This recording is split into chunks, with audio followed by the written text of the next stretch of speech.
What is going on, my pit crew? Welcome to the Speed Limit 155 podcast. I'm your host. My name is Trey Miller.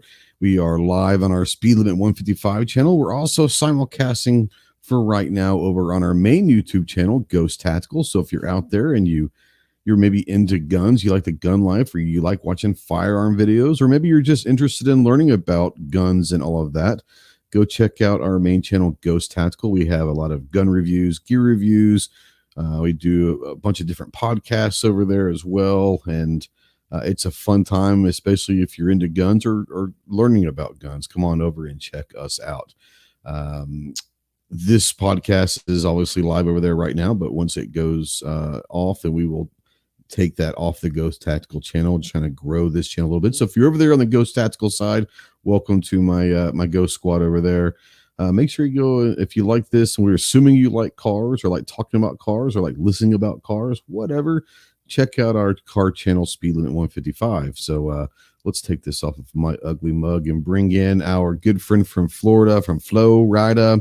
He is our resident Ferrari and F1 enthusiast, and Sebring was today, and as Chase's caption down there, it says he hates his life as a race fan.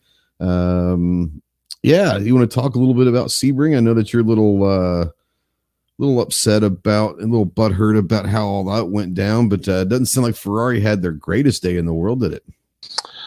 Not at all. I really don't want to talk about it, but we will. So what people need to understand first and foremost is, if you are a fan of the Prancing Pony in the world of motorsport, there's a lot of rough days.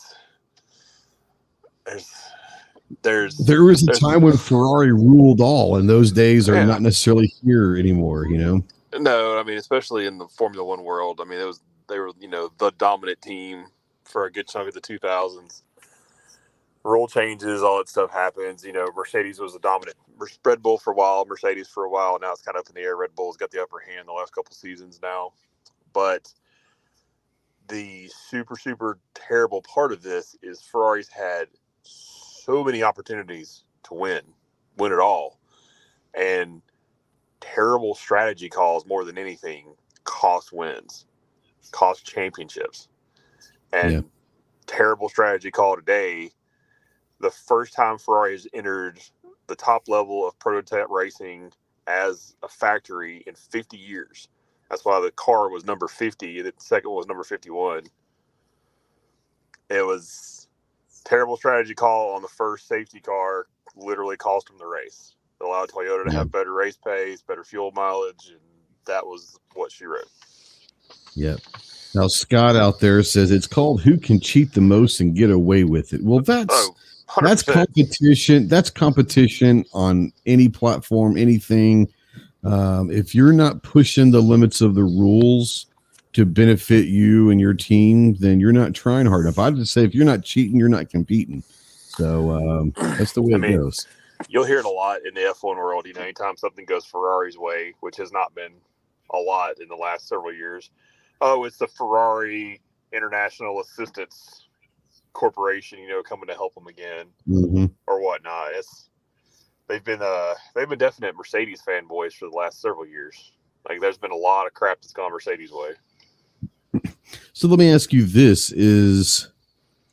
I know, as a Ferrari team fan and a Ferrari fan in racing in general, do you think that a lot of the stuff was to get away from one team dominating, or is this, do you think that they were out specifically to get Ferrari because of how they dominated 20 years ago, or why do you think all this stuff has happened?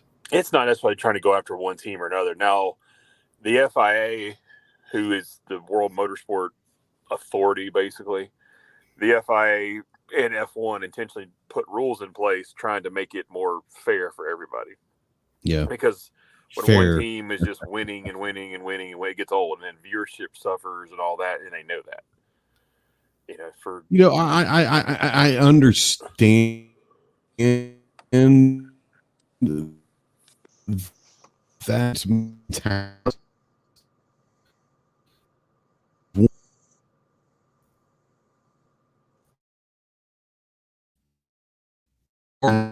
enough. You know what I'm saying? For me, I'm all for it being fun for the fans and being competitive, but one team just being better than everybody else, that should make the other teams better. I'm just saying. I don't know. That's definitely, the bigger teams feel that way, and that's for sure. The problem is, like in F1, for example, up until last year, there was no budget caps, there was no limits. It was, he who spends the most wins generally. Sure. Or, sure. And for a long time, up until the more modern, like hybrid systems they have in the cars now, Yeah. like they built motors to last a race. Like right. engines were designed to run that race distance, and they were pretty much done. And they spent they stressed the shit out of those engines, though. Yeah. But yeah, I mean, you got to keep in mind you had V10s that were revving at 14,000 RPM, V8s revving at 16,000 RPM. They didn't care. Yep. Those things were grenades waiting to happen. Yep. But they only had to, last for a weekend. They didn't care. Right. Yep. Now it's a power plant has to last 6 races basically, or 10 races, or actually it's more than that now. Well, there's also, they were looking at engines. They probably had, I don't know this, I'm not a big race guy, but I'm assuming they had different engines for different tracks and different styles to maximize each track. Like, hey, this engine's going to work better on this kind of a track, Before the last couple of years, there was unlimited development. So literally they were bringing upgrades, specific parts, whatever, for each track as they went. Mm-hmm. I mean, it was nothing for the Ferraris, the Red Bulls, the Mercedes, the larger teams at the time to spend $300-400 million in the season. Yeah. Now, let me ask you this: you go ahead. I'm saying now it's capped, trying to make it fair for everybody, and the racing's getting closer. It's definitely helping, but there's always going to be a team that's going to have an edge, and right now it's Red Bull. Yeah. Now you brought up a second ago. You brought up the hybrid being introduced into racing, and a lot of teams, a lot of cars are going adding that hybrid mix to their cars and everything else. Is that for an easier, quicker horse-powered car? Is it for emissions? Is it to save engines? Like you said, that some of these engines have to go 6 races or whatever. Like, what was the purpose of bringing the hybrid into the F1 world? Because it doesn't seem like a good mix. Well, in the F1 world and in the prototype world, they're brought in really for the kumbaya effect. They're brought in to be more emission friendly, to be more sustainable, and is also to help the manufacturers sell cars. Sure. Now obviously Red Bull's not a manufacturer. They don't care. And Ferrari does it because they're not building eco-friendly cars to begin with. Right. But Mercedes does care.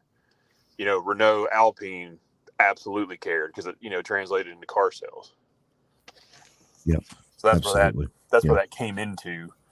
And they were trying to reduce, even back then, they were trying to reduce costs. This all started in 2014. So basically the beginning of the Mercedes dominance era. Basically you had Ferrari dominated for several years. Red Bull dominated for 4 years. And then basically Mercedes is dominated for 8. And now you're in the regulation has changed in last year, and now Red Bull has the upper hand currently. Yeah, you're speaking Greek to me. You sent me the link earlier for Sebring. And I was going to try. I was at work, so I really couldn't. But I was thinking about watching it. I know that Le Mans. What's that? I was going to say I couldn't really watch it either, but I was trying to keep an eye on it as I was doing stuff today. Right. Yeah. Because I really wanted to go today, but us being shorthanded and a lot of stuff going on at the shop, I just didn't have a chance to go like I wanted to. And now I'm kind of glad I didn't because, you'd have been mad. I don't need that heartbreak in real life. I got enough stress in my life. Yeah, I understand. Now, Le Mans comes up in when? June or July? When is that? June? June, yeah. So that'll be kind of interesting to maybe watch a little bit of that. It's pretty cool. I mean, it's cool seeing Ferrari back at the top of prototypes after super successful cars of the 60s. Yeah. Yeah. So we're going to talk a little bit about tonight about accessorizing, customizing cars. And we're not talking about like all the tricked out stuff. We're going to talk more about if you're restoring a car or you're building a kit car or whatever, or you just have a car that might be, 10 years old, but you want to add maybe some of the newer technology to the car, and all of that, and making your own kind of twists and customizing the car, like little intricacies that makes it yours. Are you a big in general, Chase, in general, not specifically in cars, in specific cars, but in general, do you like kind of adding your own personal touches to the car and customizing stuff, whether it's paint jobs or accessories, a new stereo instead of stock? I mean, all that. Are you a fan of that, or do you pretty much keep a lot of your cars stock from the factory? I mean, it really depends on what it is. I mean, there's certain things that, if I could go spec out cars specifically the way I want them, they would remain more or less stock. Other things I've definitely tweaked and played with. Yeah. When I was younger, I definitely would go more into doing modifications or whatever. As I've gotten older, there's certain things I like the traditional way, I guess I would say. Now it's different, like if you go out and buy, like, pick your favorite truck brand, that's totally different. We're gonna put better wheels on them, we're gonna put better suspension underneath it, we're gonna put tires on it, that kind of stuff. Performance cars is a little different. It just depends on what it is. Yep. Yeah, I remember one of the cool things. This is back, early '90s, right? And I had gotten a '65 Mustang a couple years out of my 16th birthday. It ran. I'm not gonna say it didn't run. It did run, but we were gonna, do a paint job and change the interior out and do certain things. And my dad, one of the big Mustang clubs is in Dallas, and that's where actually I grew up and all that. So, they have a big Mustang club there and Mustang club stores and all this stuff. And they have, which is kind of cool. This is the first thing that I remember we bought, is we bought a stereo for that looked exactly like the old original 60, which we had the original, but it looked like the original 65 Mustang stereo. But it was, at the time, I mean, it was digital. It was, it was to the early '90s, late '80s, early '90s technology, but they still kept the look, which I think it was pretty cool. Trying to keep that original look, but still have it kind of modern technology and all of that. Defense Dad out there says, I've built a lot of cars and trucks. I'm a big fan of using rims and badges off newer versions of the same car and sort of one off the look. Yeah, I mean, I get that.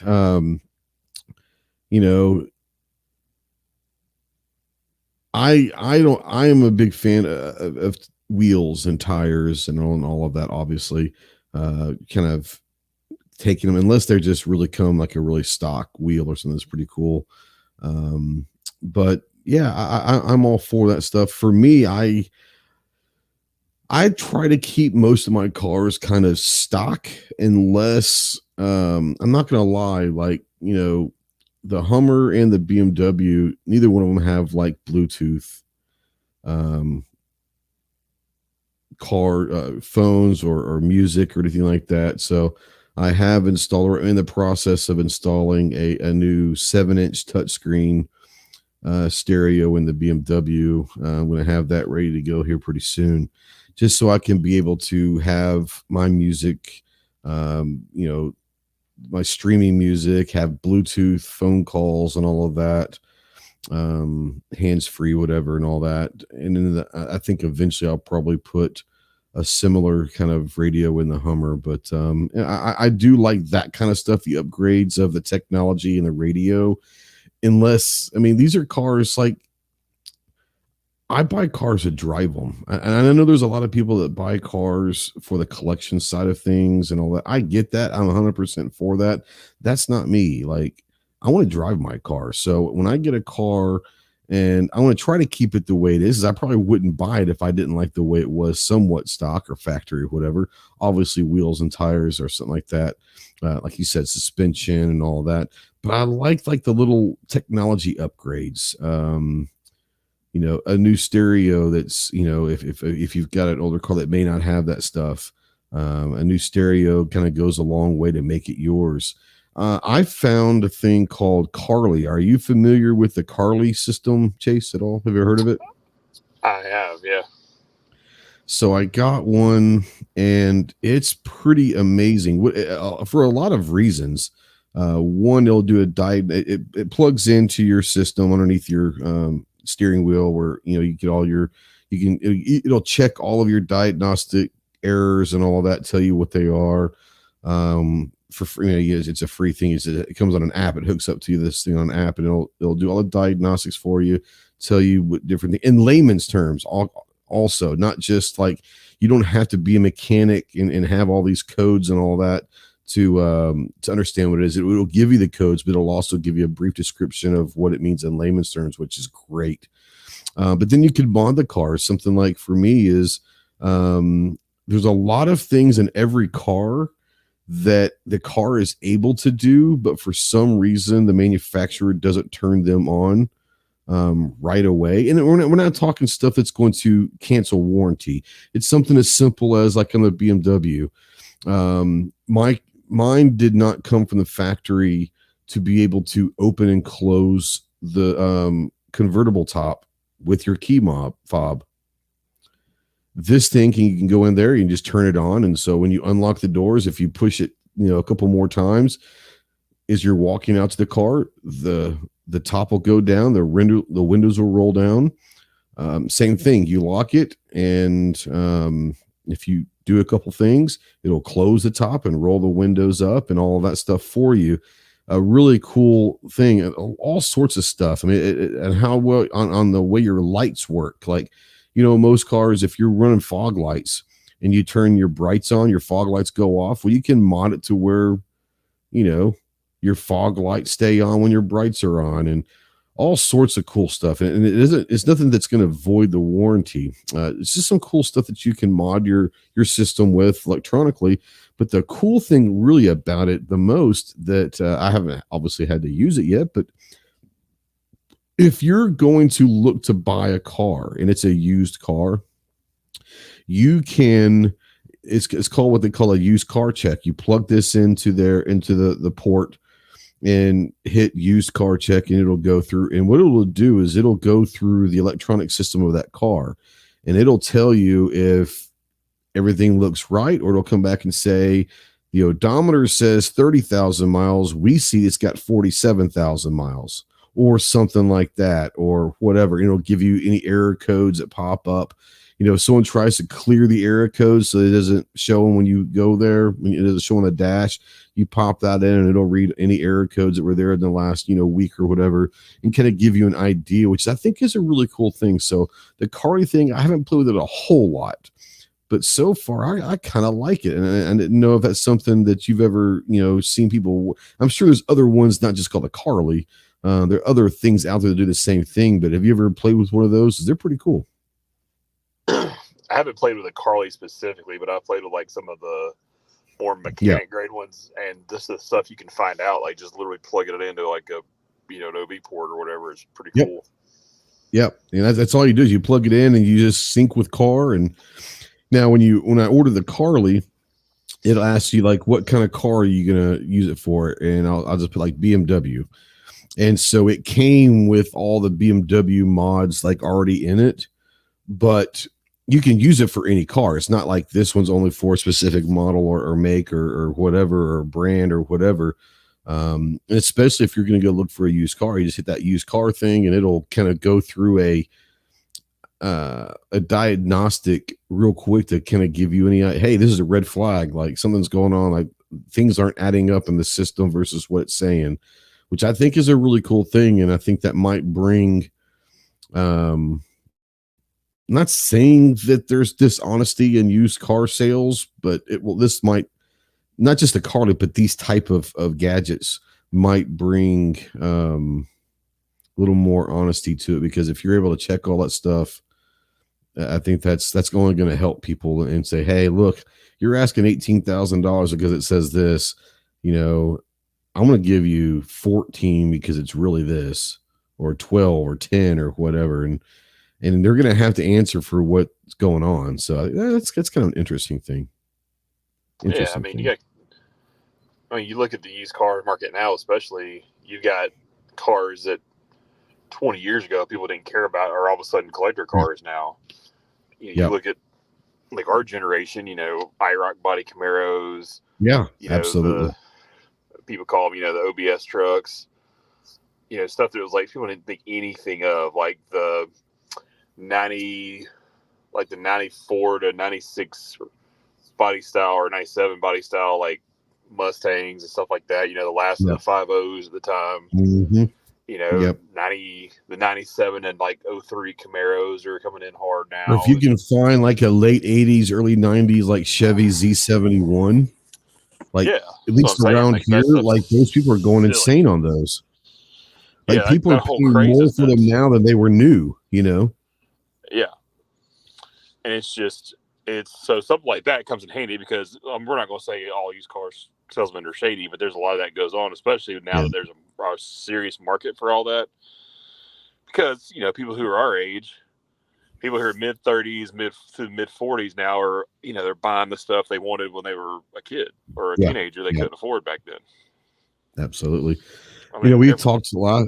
We talked one time about, I would love to be able to get like a 240, 260 or 280Z.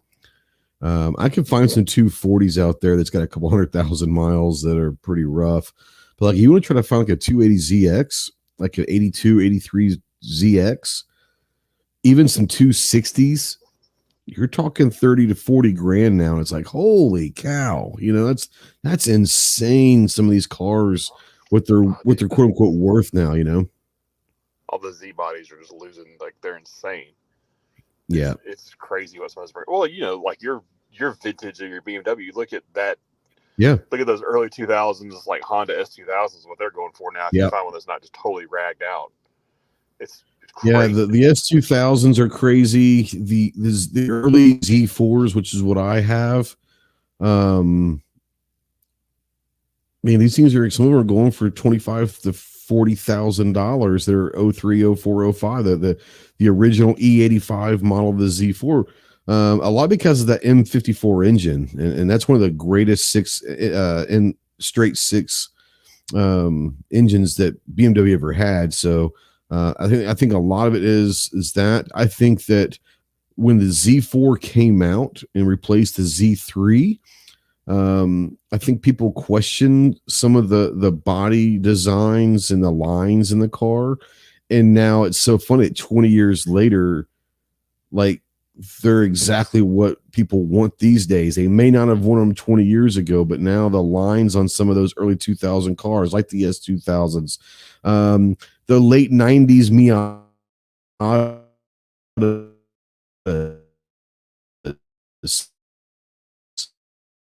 when those first came out, Miata, and I think there's something about that is interesting, because prices for these cars that typically devalue are not devaluing at all. If anything, they're going up in value, and it's kind of funny.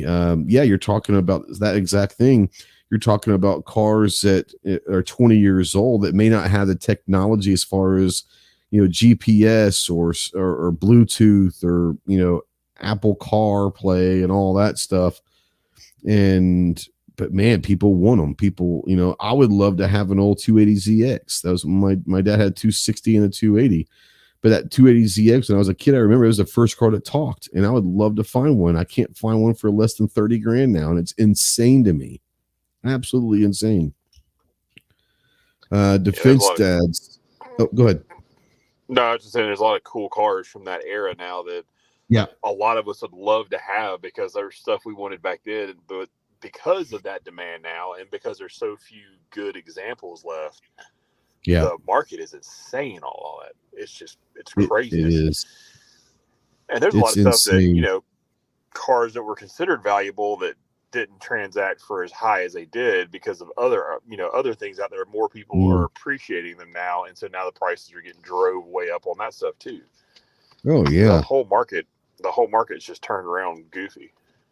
We were talking a month or so just on the phone talking about the idea, and Porsche has come out, and I don't know if it's actually going to happen because I haven't heard much about it recently, but Porsche did come out and say that there's going to have a new 944 come out this fall. And the 944 was, a great car back in the 80s and early 90s that my generation and maybe even toward your generation, you're a Porsche guy too. So you appreciate certain lines of the Porsches, but the 944 was a cool car. The original with the late 90s, 98, 99, whenever it came out, the Boxster, I remember people like shitting on the Boxster when it came out that were Porsche fans saying, "Oh, it's the baby Porsche, and it's not worth anything." Girl Porsche. The Boxster saved Porsche. Like it literally saved Porsche in the American market. Yeah. Literally, the Boxster and the Cayenne is what brought Porsche to where it is now. Yeah. The Boxster was the affordable, V6, but it's still a Porsche. And it looked really cool. Up until a couple years ago, you could go and find a Boxster for, let's say a 2001 Boxster with, 85,000 to 100,000 miles, which is nothing on those cars, for like less than 10 grand. And it's amazing. Now, obviously that's not the case now because everything's kind of gone up. But it's one of those things where, it's crazy on some of those cars that were, well, like the Mercedes, what was it, the old SLK, the little convertible coupe that they try to put out there in the early 2000s, late 90s. People crapped on that back then. Now it's a car like, man, it got better looking as the years go on. You know what I'm saying? Yeah. And I mean, that's when I was like, I've heard that car several times in the last few years. Like, man, remember those old compressors? And I'm like, yes. Yeah. But, I was never a huge fan of them, but they've got their own little cult following too now. Yeah. I've never been a huge Mercedes guy. I've always been I'm more of the sports side of things.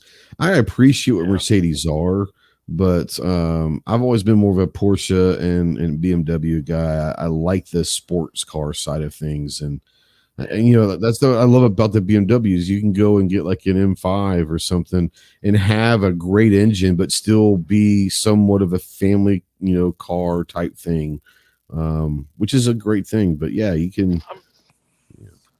I mean, don't get me wrong. There's been some pretty amazing Mercedes bought, but are built over No the years. doubt. Especially some of the stuff that's come out of Mercedes, especially some stuff that comes out of AMG and Rennsport back in the day and all that. Absolutely. But that was more the exception than the rule. Mercedes were known as the luxury old guy car for a long time. Yeah.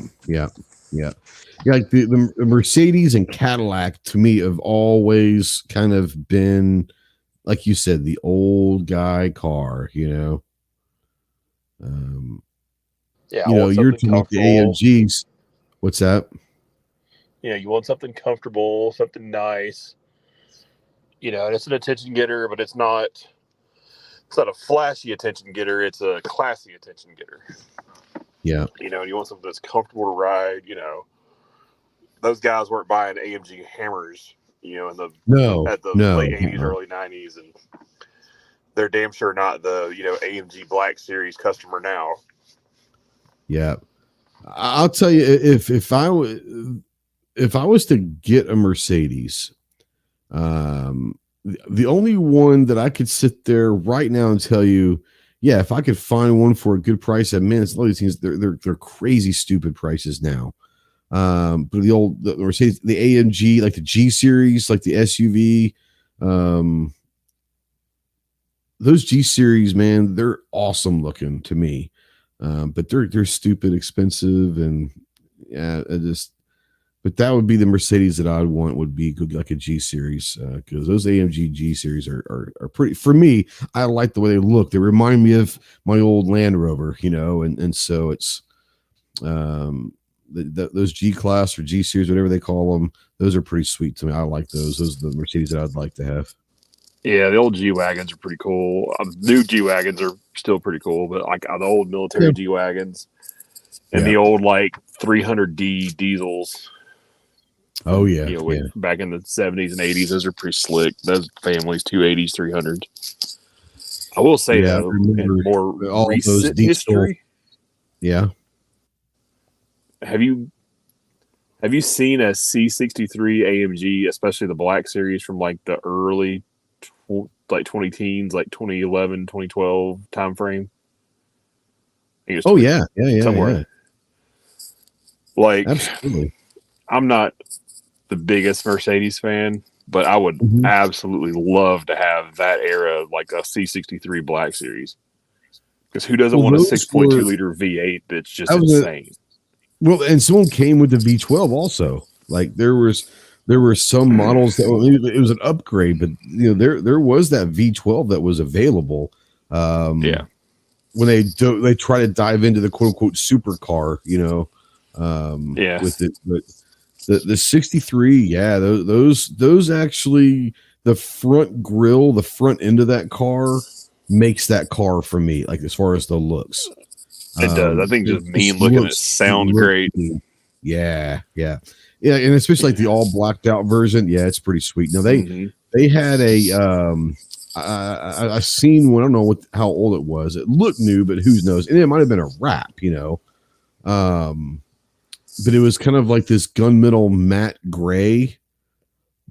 It was smoking hot looking. It was amazing. It was like that dark charcoal, but it was a matte. Wasn't quite black, but it wasn't gray, but it was that matte finish when it had the dark wheels and even the headlights, everything were smoked out. Oh man, it was beautiful. It might have been a wrap, I don't know, or a custom paint job, but that thing was sweet. But I like the blacked out, smoked out lights and all that too as well. New York Outcast says the hammer. Yeah. Speaking of which, so we're talking about customizing. Hammer costs a house now. Yeah, a nice house. A nice house. Yeah, my hammers are cool, but hammers and wide bodies are amazing cars, but they are insane now. I'm not a huge wide body fan. In general, I like them. Now there are some great cars that look good.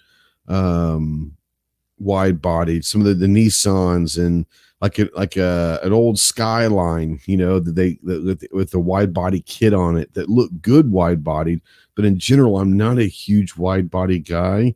But there are some cars that the lines just happen to fit it perfectly. It's just okay, yep, that looks good that way. But I see a lot of people that have put like a wide body kit on just a car or whatever, and it just doesn't match. It doesn't match, and it's like, it just looks bad. But maybe that's just me. Rob wants to know, is the Hammer more than a G wagon? I mean, they're both. You're talking $250,000-$300,000 for a G wagon these days. I'm just saying. If you buy names, the AMG G wagons start like base price. I think it's like 170 something, 175, 180 somewhere in there. Yeah. Yeah. I mean, a modern Hammer. Well, keep in mind, there's few true hammers to begin with. Let's say, first of all, there aren't that many true modern hammers, like modern hammers, Yeah. I mean, you go the original hammers, like from the late 80s to the early 90s, like the real Rennsport hammers. I mean, those things are, $400,000, $500,000 plus now. Yeah. Yeah. Like they're insane, like insane money. Would I like to have one? Yeah. I mean, I would rather. I'd rather have a G wagon. I'm just saying. I mean, I think about like a Hammer now, as cool as those cars are. If I'm gonna spend $400,000 or $500,000 on one of those, I'm gonna go get a Lambo or a Ferrari. I can buy a couple, 3 of something that I really like and enjoy. or I could go do something really silly like have a Singer Porsche built the way I want and have that one ultimate toy. Yeah. You can, for that kind of money, you're talking a Porsche GT, a couple of them. You're talking McLaren money at that point. And no offense, if I had the chance of a McLaren, or I mean, you can go buy what are Diablos? I'm a big Diablo fan, in case you guys didn't know that. You can go find a good Diablo for $500,000 probably. Yeah, the Diablos are getting crazy too. I mean, the Diablos I like are, I gotta like the oddball stuff that's getting expensive. So, like SC30 Yodas and things like that, or GTs are getting that. Absolutely. Your $1 million cars now. But I mean, like a run of the mill Diablo, you can still find one 3 to 5, depending on the condition. Yeah, I've got a 91 Diablo coupe for $259. This is online. Another 91 Diablo coupe for $275. Now a VT is going to run you a cool mill. Easily. I mean, for $500,000 though, I can legitimately have a Ferrari 430 Scuderia, arguably one of the greatest V8 Ferraris ever made, and I can have a Porsche GT3 RS, and life would pretty well be complete at that point. I mean, so let me ask you this, because I think I know what the answer is going to be. We are both Porsche fans. They're probably not our favorite altogether, but we're big fans of them, right? The if you're a car guy, it's hard not to like one. Dude, there are people who don't like Porsche. I'm just saying, there's people I know there are, really do, and I that's okay. And of those people, I'm like, have you ever driven one? This is true. You're like, well, this is true. And I'm like, you have to experience it. Then you're like, okay, now I understand. Yeah, but I think for the money, and I think everyone knows I'm a big Lambo guy. I love the Diablo. Obviously, I love the Mercies. The Hurricane's a great one. I appreciate. I respect and appreciate the Countach. I would never want to own one. That's just me. My three favorite are probably the Diablo, the Murciélagos, and probably the Hurricane. I love the Hurricane. It's an awesome. And then they're getting ready to get there's a couple of new Lambos coming out. I'm never gonna own a Lambo, but I love the lines of a Lambo, especially Diablo and the Mercy. Mercies are just beautiful. I think the Mercy might be the best looking Lambo, but my favorite's a Diablo. Yeah, no more V10 Lambos. I know, right? And also the end of the Audi V10 R8s too. Yeah, that's true. They've sunset that car as well. That's a great thing to bring up, because I was getting ready to say that I think that one of the most underappreciated cars, we're talking value versus price, is the GTRS, right? Yeah. For some Lambos and some Ferraris, but you're still getting an amazing supercar. Now you bring up the Audi R8. A lot of people, that's a car that most people don't really know about or don't appreciate as much. That Audi R8 is an incredible machine. Yeah, most people who aren't car people will see that car and go, "Oh, that's the Iron Man car." Right. But Audi, it's an amazing vehicle. Yeah, I mean, Audi was extremely intelligent. They took some of the fun from a Lamborghini, really from the Gallardo family, then the Huracan, and put it into an Audi. So you have German sensibility with a little bit of Italian playfulness, and it works. Yeah. It's cool. It's not. If you put it straight up, if you put a vintage R8 against a Gallardo, or if you put a modern R8 against a Huracan, the Lambos are going to eat its lunch. But if you want something that you can live with as a daily, you can every day drive an R8 too, and so it'd be practical. You got more creature comforts. You got a little more room in the cockpit. You've got all this stuff that the Lamborghini doesn't have because it's a different animal. Yes, it's fast. Yes, it handles well. Does it handle quite as good as the Lamborghini does? No, but it's also cheaper, and you can live with it. Exactly. Let's see here. I think Rob was saying so ugly inside. He's probably talking about Lambos in general. I'll give you that.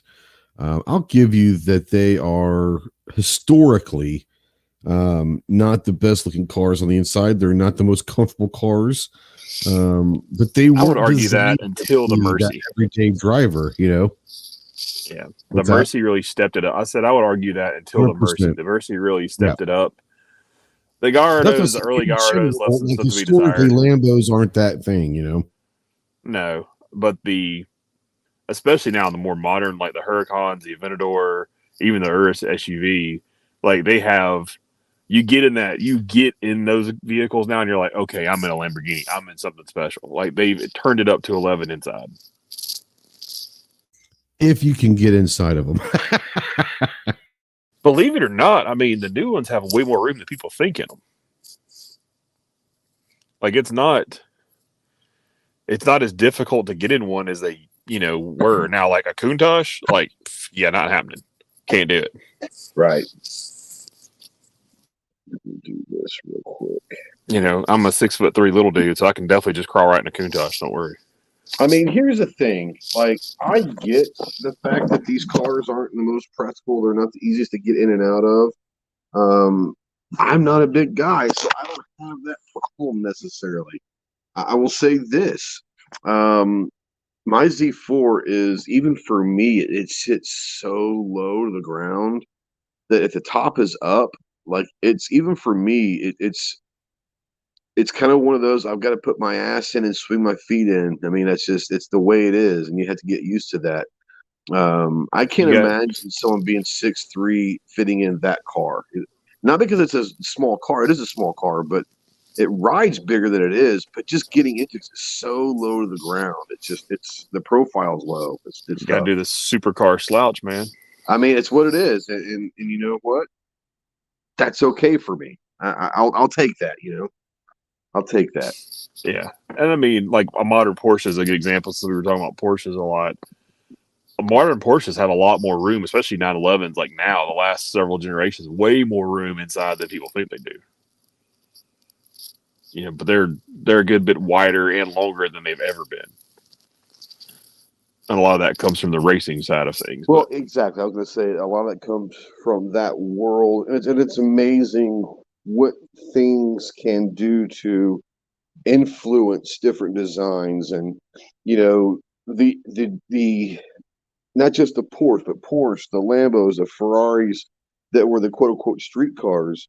They were there to be a drivable quote unquote car of your favorite race teams or whatever. And now it's like they're realizing, you know what? It can still be a really cool, fast sports car, but we can also make this one somewhat easier to drive and more enjoyable for everything, It is what it is. Oh, yeah. I mean, that's the difference in in a Porsche is a good example. If somebody wants like the ultimate go-between, you want something that's a daily car, but you can still have a ton of fun in it. You can still track it. That's what a GT3 is for. If you want that track weapon, that's when you buy the RS. Get the RS. Absolutely. Yeah. But if you want a car, like if somebody comes up right now and says, hey, here's the cash to buy one, put a grin on your face every time you get it and drive it, but it's got to be your everyday car. It's hard not to look away from anything but a 911 GT3. Yeah. Because you have that edge, you have a lot of performance. It's still naturally aspirated and it sings and it sounds great, but it's a daily drivable, livable car. Exactly. Yeah. Rob says that general maintenance on all of them scares me out. And I get that. Really and truly though, modern, like especially Porsches aren't that terrible. Like really and truly, the maintenance you're going to have on a Japanese import car is really not much different than you're going to have on a German import car. I mean, I live with a German car every day. I live with two of them every day. it's not as scary as people think anymore. Yeah. I mean, the Nissan I have is my old Nissan truck costs just as much to service as this does. Yeah. I'll say this, that the BMW, and I think it's just because it's one of those brands, like you can go and get a $50 oil change on the car. It's going to cost you $85 to get an oil change on base for that. And I think it's just because it's the brand. They feel like they can charge more, but it's not like they have to. It's just, things are going to get more expensive with some of these bigger brands because of the brand, not because it actually needs better stuff, or it's the same oil, or it's the same spark plug, it's the same whatever, but it's just going to cost a little bit more. But it is what it is. But you can get into, like, you can go down, and that's what's the scary thing is you can get into a BMW, a Porsche, if you're willing to get an older one that still has, those engines are going to last forever. Like I said, you could, I don't know what they are now, but a couple 3 years ago, you can go find like an early 2000, like a 2001 Porsche Boxster for like under $10,000, and it still runs great. And oh, by the way, 100,000 miles on a Porsche or a BMW or some of those cars, especially if they have one of their better engines, 100,000 miles just breaking it in. Those things are going to run forever. Oh yeah. Like, I mean, realistically, you could go find like a mid 2000s, like a 911, like a GTS. Yeah. It's a little more aggressive. Before all this madness happened, you could get into one of those 30 or 40 grand, spend a little money on brakes, a little money on better tires, a little money tweaking the suspension a little bit, and then do a service, change your belts, all that stuff, and maybe throw a tune into it. Nothing crazy. Not like not a track tune, just a little better tune, Yeah, and I mean, and you would have like one of the most fun things you could possibly get behind the wheel of, and you've got 40 or 50 grand in it, not 250 grand in it. Yeah, I'm a roadster fan in general. I love the roadster style cars. My fascination with the 58, 57, 58 Porsche 356, that kind of started my fascination. The Shelby the Shelby Cobras back in the day, those just awesome little roadsters. Those are just awesome cars. But you can go find, if people want to get like a cool little roadster, you can go find like a late 90s, early 2000 Mazda Miata for like $5,000-$6,000. Yes, it's a four banger, but my God, you can have a blast driving those things. Everybody who talks shit about a Miata has never driven a Miata. And I don't mean on the road, but get a Miata on a track. Get a crap box Miata on a track and tell me it doesn't put a smile on your face. It's an overgrown go-kart. It's a blast. That's one of the things that I love around here is I live in an area where putting the top down and getting in the Z4 or a Miata or a Boxster or something like that is like a little convertible that's got some power. Even if like, the Miata doesn't have much power, but it's got enough power to have fun with. But you're going up these mountain, windy, twisty roads in the mountains here in northern Arkansas. They're an absolute blast to drive. Oh yeah, and I mean, I'll be the first one to admit I've never really been a big convertible fan. That's just not my thing. But now living in an area your head's going to stick up above the windshield typically. Oh yeah, 100% it does. Like, I mean, I've been in several friends' Miatas that like I can't be in it without the top down, so I'm already used to that. But where I'm at now in the climate it's changed my mind on some of that stuff. Where it'd be cool to have like a Targa top that you can take off, or a convertible, because I'm in a climate a hard top 11 months out of the year. Have a hard top and ride it as a coupe almost, or you can take it off as a convertible. Like one of my personal favorite, I think, is going to be an iconic classic car, is like the Ferrari 355 from the late 90s, like the mid to the later 90s, in a GTS, not the Spider and not the regular Berlinetta is cool. I'm not gonna lie, I kind of dig the Spider though, man. I dig the Spider. I get it. I mean, that's it was in a lot of movies. It's an iconic car. I like, I like that convertible style. Like, I love that car. And with that car with a little bit of a tune and a really good exhaust on it, it's honestly one of the best sounding cars ever built. That thing sounds amazing. Now, I understand that is definitely a maintenance intensive Ferrari. There's no getting around that. That's an engine out service. That's an expensive play toy to own. But when you start for talking the about super sound and experience of that, good God. when you start talking about these high end cars that are borderline supercars, yes, everything's multiplied in costs and upkeep and all of that. But you also understand what you're getting. Also, Yeah.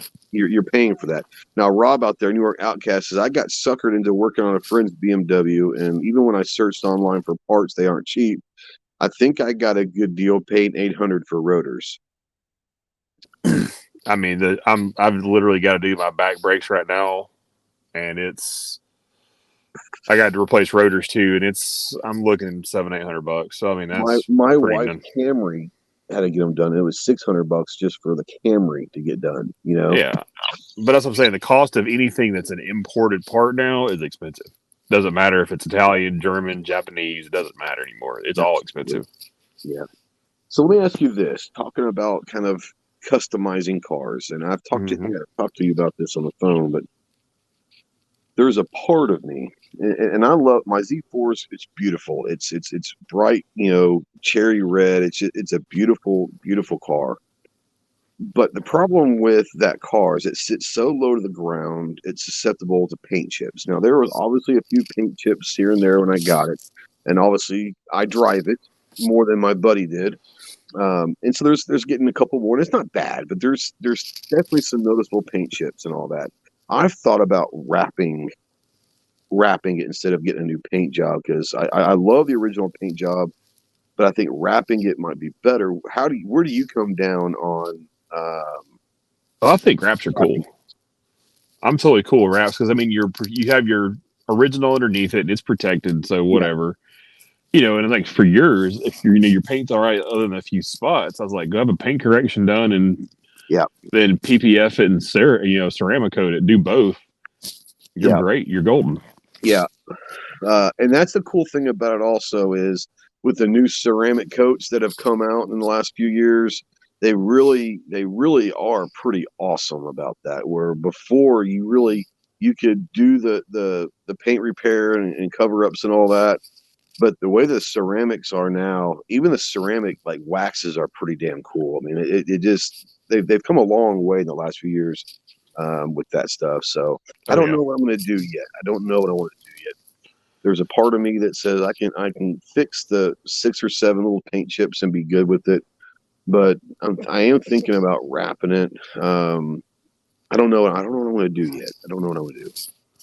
I mean, the cool thing about a wrap, you can have a car that sits so low to the ground. That's going to happen, Yeah, I mean, that's unfortunately going to happen anywhere, But I'm a big believer, especially in like nicer cars. Like, obviously, do the PPF stuff, do the ceramic coatings. Both. You're not coming out of pocket crazy money, but you're saving yourself a ton of money in the long run. Yeah. The cool thing about wraps, though, is you can change the entire personality of the car. If you don't like it, you just peel it off. Yeah, no, I'm not. When I'm saying I'm going to wrap, I'm not talking about the crazy ass like wraps that you see on some Lambos and different stuff that are just absolutely just wild. No, wraps. I don't mean like a rally wrap or anything crazy like that. Yeah, but like, hey, my car's been red for its whole life. I want to make it like matte Daytona gray or something. I want to have a different personality for a little while, or I've always wondered what yellow would look like on this thing, or whatever. Like. It's a normal color. It's just a wrap. Yeah, and you can always take it off if you want to. Yeah, that's the cool thing about wraps. You can change your mind, change your colors, whatever you want to do with it. I'm totally cool with that. Yeah, I had a customer years ago that had the most obnoxious wrap you'd ever seen. Oh yeah, she had an XKR Jaguar, and she owned a company called Rent and Roll. So she literally rented the rims out to everybody who wanted the big, ridiculous rims. But that thing was chrome wrapped. So the wrap was metallic chrome, the whole car. I'm not going to lie. I've seen a couple chrome wrapped cars, and it's pretty amazing. I'm not going to lie. I wouldn't do the chrome wrap, but like I said, I've seen some with it on it, and it does. It looks pretty badass. It's crazy. But the whole problem is the sun hits it and you blind everybody in a 3 square mile radius. And, even she would admit that it was so bad that she couldn't hardly see when she would drive. Yeah. I was like, that's super safe. True. Yeah. So my wife is so happy. She just, so she was over in Okinawa last month seeing her family for a few weeks, and her mom had made way off the subject, but getting into the subject that you and I also like to talk about is food. Her mom made, like, I don't even know what you call it. It's like a little scrubber, like when you're doing your dishes and all that, but it's made out of like lace or synthetic lace looking stuff. And she brought a couple home, and it's amazing. And she doesn't want to use them necessarily because her mom made them, right? And she wants to kind of save them. So she goes online to Amazon and gets this synthetic lace stuff. And she's been sitting here for like the last hour and a half making one. And she just got done making it. So she's so happy. She just got a big old smile on her face, and she showed it to me. And I walked through the living room. She's like, look. And I was like, hey, look at that. So, yeah. Anyways.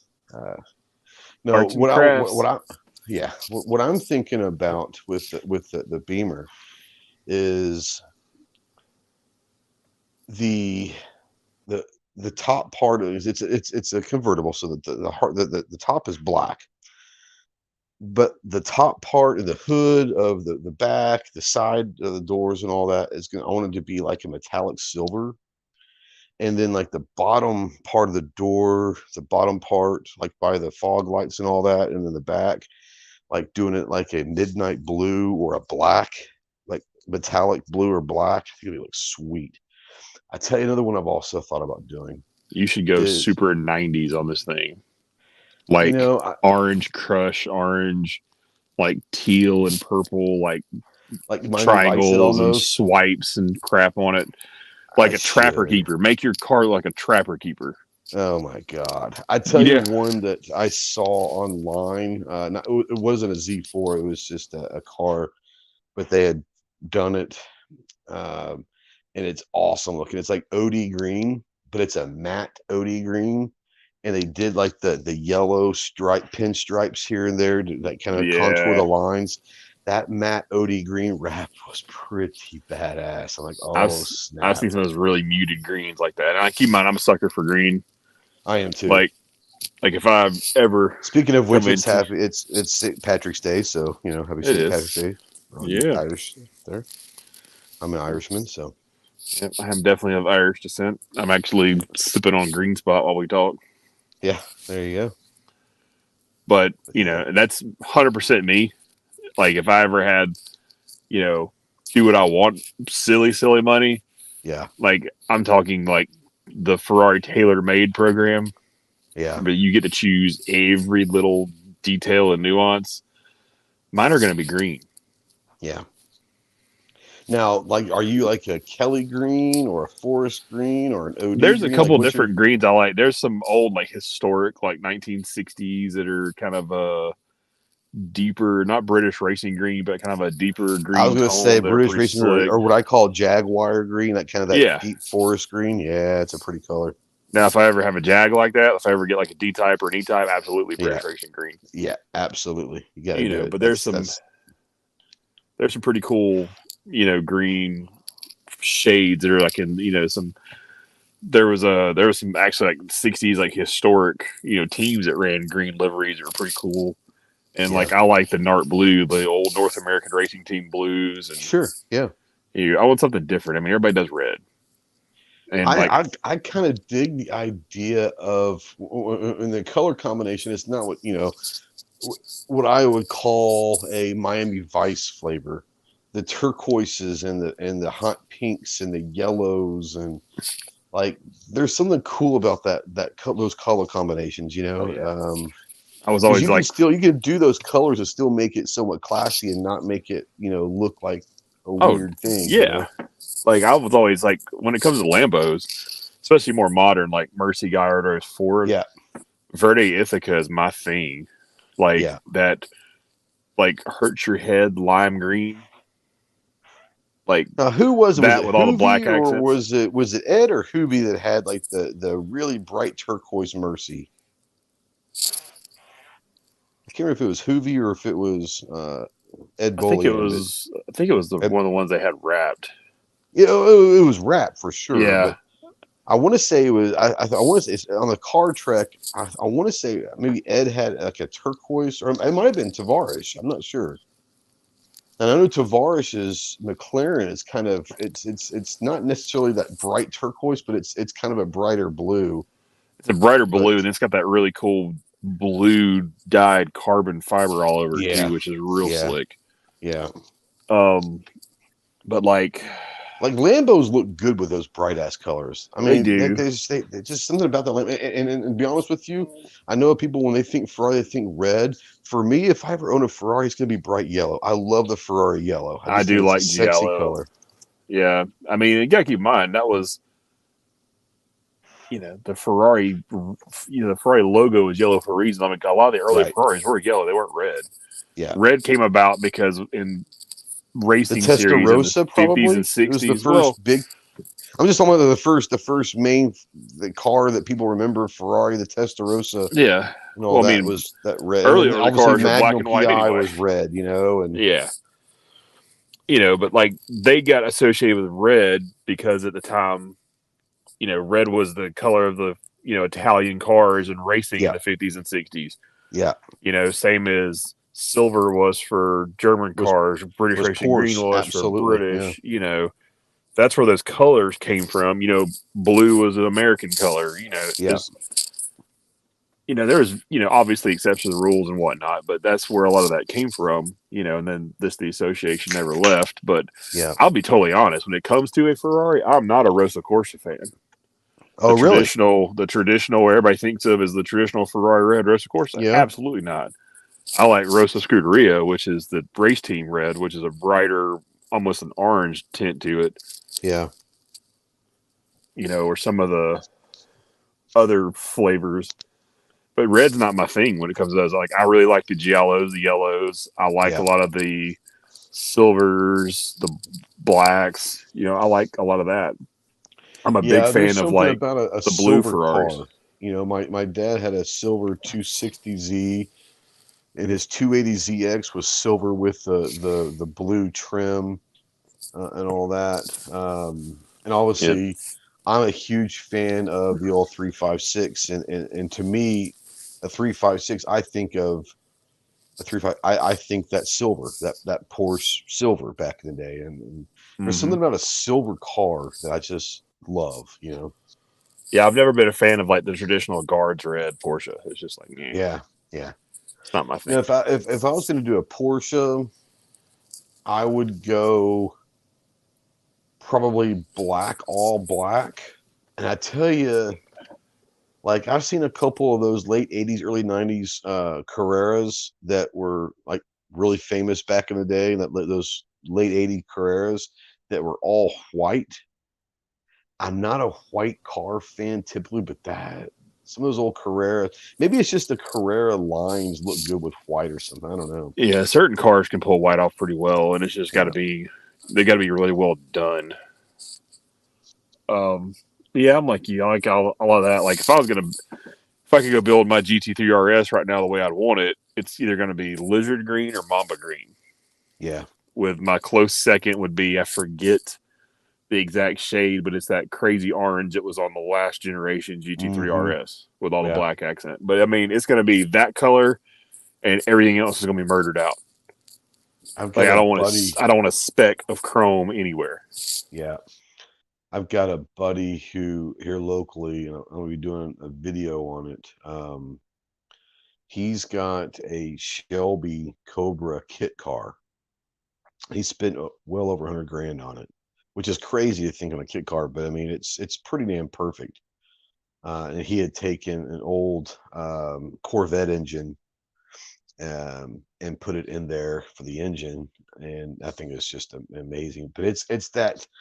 And I'm not a big royal blue, and it's not necessarily a royal blue. It's a little bit darker than a royal blue, but it's not navy. But it's that metallic blue, and it's got the two white, Shelby racing stripes down the middle of it. But it's like this beautiful, just a little bit darker than a royal blue. It's metallic, and it's just absolutely gorgeous. It's not navy blue. I really don't know how to explain it. It's just like a dark royal blue, and it's just absolutely gorgeous. I'm not a big like royal blue fan, but that on that car, maybe with those lines, it just looks amazing. That's that old North American racing team blue. Those colors. Yeah. That color's amazing. Yeah, it is a really, and you put that same color on something else, and it probably doesn't go good. It's got to be on. It's got to Like be you on put something that really even on cool. a Camaro or something, it doesn't look No, good, it's made. That color's got to be on something like a Shelby. It's historic, or that color was on a lot of like vintage, like classic Ferrari race cars and things like that. Yeah. That were like the American teams that ran Ferraris. That was a real popular color. Yeah. Like especially in the '60s, and that color is gorgeous, but it has to be on a car with certain lines to really make it stand out. Like you go put that on a Stingray or even like a '69 Camaro, which are great cars, great lines. I still don't think that looks good on that car. Maybe the Stingray, because the Stingray does have specific lines. I think it could, but man, on that Shelby, that kit car, it is just beautiful, just beautiful. And obviously, he gets hit up every year for like the prom, the parade for the prom and all that, and people wanting to sit on the back of that one and all that. But yeah, it's one of my favorite. Like I said, it's a kit car, but he did it right. He spent well over $100,000 on it, and it's beautiful. Like he's got a bunch of cars that are just he's got a ton of cars he just messes around with. And I asked him one time, I was like, is there any of the cars that's like you will never sell? He's like, oh yeah, the Shelby, I'll never sell that. Like that, I'll go to my kids, and if they want to sell, they can, but I'll never sell it. And the guy spent 5 years in that car, and obviously a lot of money on it, and it's probably worth $250,000 right now.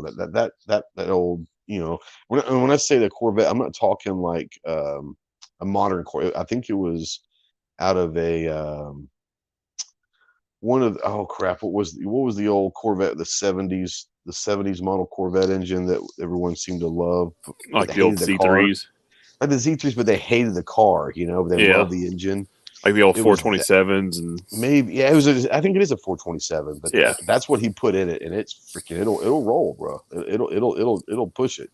The motors are great. They're geared terrible. Yeah, and I didn't like the design. I'm not a Corvette guy to begin with. The body was that goofy Stingray at the time too. Yeah, it was a strange. It was, I don't know. It just didn't look. It looked weird, Yeah. Really long in the front, but long and skinny, and had like the weird humps on the over. It was a strange design. It was the '70s. They were probably all jacked up on coke or something, Yeah. Well, I mean, people, the vet guys get pissy when you say it, but I mean, the C8's definitely on the right track for the Corvette. Yeah, I don't mind the Corvettes that have come in the last couple of years. They actually look pretty good. Well, Zora understood they needed to be mid-engine way back when to be competitive racing, and that's what he wanted to do, but GM was not having that. As much as I'm not a Corvette guy at all, I could never see myself. Two Corvettes that I would maybe think about: a '69 Stingray, and maybe like a '67 split window. Just because of the historic importance of those. Yeah. But I'm not a Corvette. But I would love to go up to Kentucky and go to the Corvette Museum. I think that'd be kind of a cool place to go. Yeah. I mean, I'm not anti-Corvette, but it's not my favorite either. Yeah. I mean, C8's definitely stepped its game up. I really liked the lines of the C7 before it. The C7, yeah. That's kind of where, like I said, they started to kind of or maybe get back to, I think for so long they were so worried about engines and forgot about the car. You know what I'm saying? Yeah. And they said, well, if we make a good engine, they'll buy whatever we put out. It's like, not really, Well, everybody had the trailer park, the quote unquote trailer park vets, the C4s. Yeah. that's still a thing. Now, will say the C5 family, like those late 90s through like the mid 2000s C5s, especially the C5Rs, the actual track cars, like, because Corvette was doing really well in like endurance racing at that point. Like those cars were pretty good looking, and the C6 was it was kind of a facelifted, tweaked, all that stuff. C5, but you went away. That's when they went away from the pop up headlights, and that pissed a bunch of people off and whatever. But I do like the lines of a C5. The problem with the C5 now is every old boomer has a C5 and thinks it's worth Ferrari money. Yeah, the C5s, the C6s weren't bad. I mean, I for Vet, but the C7 was where I kind. But like you said, the C4, it's like, what I think of the C4 is the 55-year-old living, no offense, but living in Florida on the beach. He's got the shorts on, the popped collar polo shirt on, like, for me, it's like the most douchebaggy. Like, if you think you've like the biggest douchebag Corvette guy, he's driving a C4. Oh, for sure. Like all the old rednecks drove a C4. Yeah. The Rob Pitt special. The Rob Pitt special. Well, I mean, he's a C4 guy. He is. And I mean, but he owns it, and that's totally fine. But he is that guy, though. Like you said, that's he owns the trailer it. He park is that guy. Yeah. But I mean, yes, living in Florida, I get pretty jaded. You were real around fast him not too long ago, weren't you? Wasn't he in Daytona not too long ago? For he was actually in Melbourne, like where I live. For and you didn't know about it. Daytona 500. Yeah, I found out. I'm like down the street from you, man. Like, what the crap? Yeah, that'd have been an interesting experience to go run around with those goobers. Oh my God, who all was he with? He had he had Travis with him, Travis Bell. Oh, of course, yeah. So could you imagine those two together? Oh, you're talking about probably either getting to fights and or jail, one of the two, if not both. I'd like to watch those two goobers together, like at Daytona, just for the giggle factor, because the crap coming out of their mouth is going to be great. Oh yeah, absolutely. Because that's what they were here. It was Bell's like 50th birthday. Oh, was it? Oh, yeah. Well, that's even more crazy. Yeah, I can only imagine. It'd been even better if he had drove the ambulance now. Does he still have the ambulance? I think he does, doesn't he? I haven't heard that he doesn't, but I don't know. I don't know if he drives that or not. I drive it. I mean, I wouldn't drive it every day, but like I would definitely drive it. Well, they're all Kurgers. They never finish anything. No, hell no. But it's still cool. Yeah, he. I know that Bolian found one of the original, I think there were like 11 of the Cannonball cars made. And I know that Bolian found one. I want to say, didn't Pitts find one also somewhere? Yeah, I think so. That was was that the old Audis? It was the old Audi, yeah. But it had like, there was only 11 of them that had like the Cannonball sticker, and it had like, it was like they were numbered. Like 1 through 11 or 1 through 13 or 1 through 12. It was like very, very few of them. Mm-hmm. I know Bolian found one, but I want to say that Pitts found one somewhere. I don't know if he got it or not, but that. If somebody's going to sniff something weird out, it's going to be him. Yeah, absolutely. And I will say, in the rabbit vein of doing silliness, like I would love to have like a resto mod, like Smokey and the Bandit, like a 77 Trans Am. Trans Am, yeah. But much better suspension, much better motor, transmission, like the full 9. See, like as much as I would think, I mean, obviously that would be amazing having the old Trans Am and having it rabbited out, But if I'm going to go like a rabbit car, like I want to send him like an El Camino and say, just go crazy with it, right? Like, for some reason, El Camino is I like El Caminos. I don't know why. I've never owned one. I kind of dig El Caminos, but like I want to do something like that, or like an old Cutlass, or an old Chevette, or something just stupid. and say, okay, Rob, like go nuts on it. Like you have just here's the budget, do what you do. That would be cool. Like just to have like this weird ass car that he that he's done. But I don't know. There's something about an El Camino that I like. I don't know why. I like El I think Caminos. They're pretty slick. yeah. Now, There's there's something some about ugly them. ones also, but there's some pretty cool ones. Oh yeah, I mean, there's a lot of ugly, a lot of things, but Well, that's true. This is true. there's something about it. There's just something that's just white trash enough about El Camino that I love. Yeah, there was a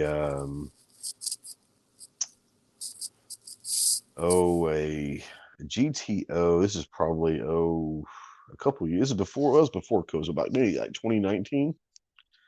A GTO that popped up for sale about an hour from here, and it was a private sale thing, you know. And I I appreciate the GTO, but I'm not a huge fan of the GTO. But this one had been probably about 80% restored, and he did it the right way. Like this guy knows what he's doing, and was the guy. He's going to go all over the South to junkyards and try to find original emblems and rechrome them or whatever, like, and try to bring like original parts and all of that and restoring this thing. And it was one of the most. It was one of the most beautiful cars I've ever seen. And I'm not a GTO fan. I mean, I'm not against them, but they're not my favorite car. But this thing The was same for me. amazing. It was amazing. And like I said, there are some cars that, if you do it the right way, can really transform a car. Yeah, it just I never caught the whole judge bug. No, You I know, appreciate the old Dodge Challengers. I appreciate them, but I'm not a big Dodge guy. I'm I not either, but I appreciate what they do. are, but that's a cool car. Like if you do it right, an old Challenger could be freaking amazing if done Oh, right. dude, old Chargers and Challengers, and just in general, like especially Yeah. obviously everybody's gonna talk about a Hemi. Charger, yeah, I'm sorry. Yeah, it's a Charger back then. It's this body style's a Challenger now, but Well, I mean, back there's a then it was a Challenger back Charger. then. There's a Challenger too, Yeah. but the Well, old Dukes of Charger, Hazzard was a Challenger. It was a Charger, right? yeah, a little Yeah, bigger that's the body. one. Yeah, yeah. But I I'd mean, say another car that is ugly as sin, but it's also ugly in a beautiful way, are the old Roadrunners. Like there's just something about the old Roadrunners that are just badass. yeah, Roadrunners are cool.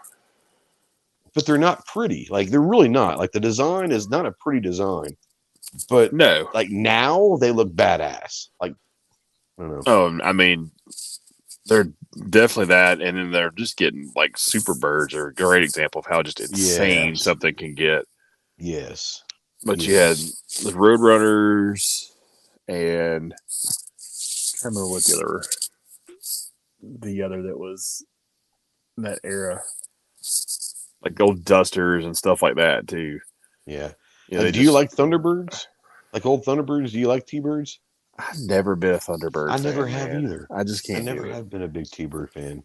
And I mean, Once again, I can appreciate what a T-Bird was. I just was never a big fan. no, it's just not my thing. I mean, I get the T-Birds are cool and whatever, but they were never my thing.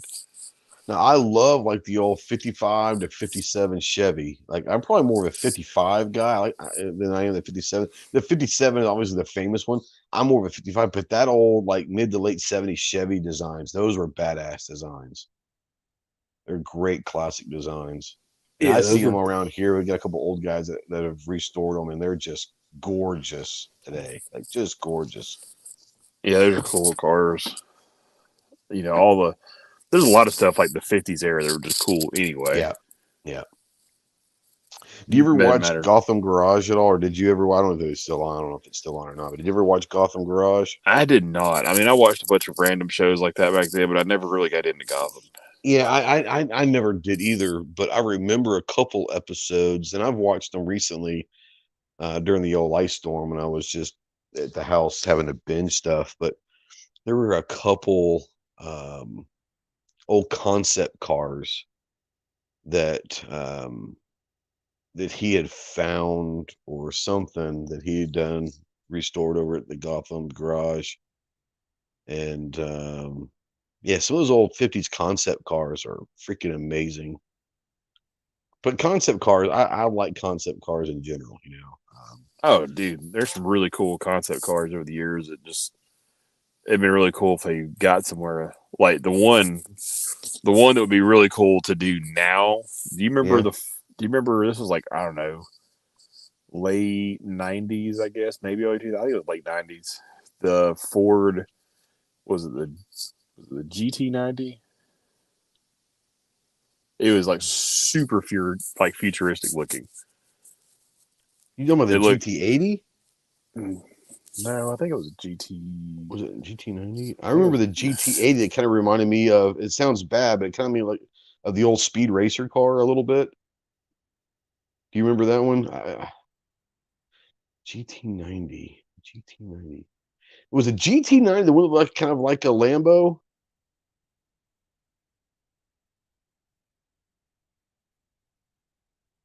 Was it the GT90 that looked like a Lambo? One of the GT80, GT90 in there reminded me of like the old Speed Racer car. I don't remember which one it was. And there was one that came either before that or after that that kind of looked like a Lambo. Uh-oh. Chase dropped out. I don't remember. Maybe I have to look that up sometime. I want to say it was a GT80 that looked like the Speed Racer car. Maybe he'll come back. He went through cell hell or something. But yeah, some of the concept cars I really like. We're gonna wait a few minutes to see if he hops back on. And if he doesn't, then we'll get the hell out of here. If he does, we'll talk a little bit. Oh, there he is. Oh, maybe not. Oh, you are here? Oh, there you are. I was like, it says I am. Yeah, okay. It didn't show me that you were here. And I was saying that there was, and I don't remember if it was a GT80 or the GT9. One of them I loved because it reminded me of a Speed Racer car. It looked like Speed Oh, Racer. yeah. I know what you're talking about. I don't know what number that was. And That there was was not another one. There was one that looked like a Lambo, and I'm not sure if that's the GT80 the or GT90 GT90. is the one that looked like a Lambo. So you remember Okay. Vectors? Okay. Oh yeah. You remember? So the GT90 looked like a Lambo, and a Vector had like an illegitimate kid. Absolutely. So that was a 90. Okay, so maybe it was the 80 that looked like the Speed Racer car to me, which is awesome because I love Speed Racer. That was like my I do favorite like cartoon come on, growing man. up. Mach 5, come on. The Mach 5 is like, yeah. Matter of fact,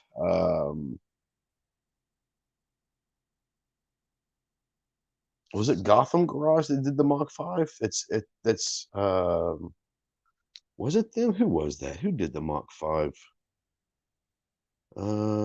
Crap. I want to say Gotham did. I remember somebody doing a Mach 5, and I don't remember who it was though. Now that's I probably want to say that was probably 20 years ago. 15, yeah, 20 years ago. yeah, but I want to say, is it not? Didn't they donate that to the museum? Oh crap, the museum out in LA. Oh crap, the famous fucking museum out there.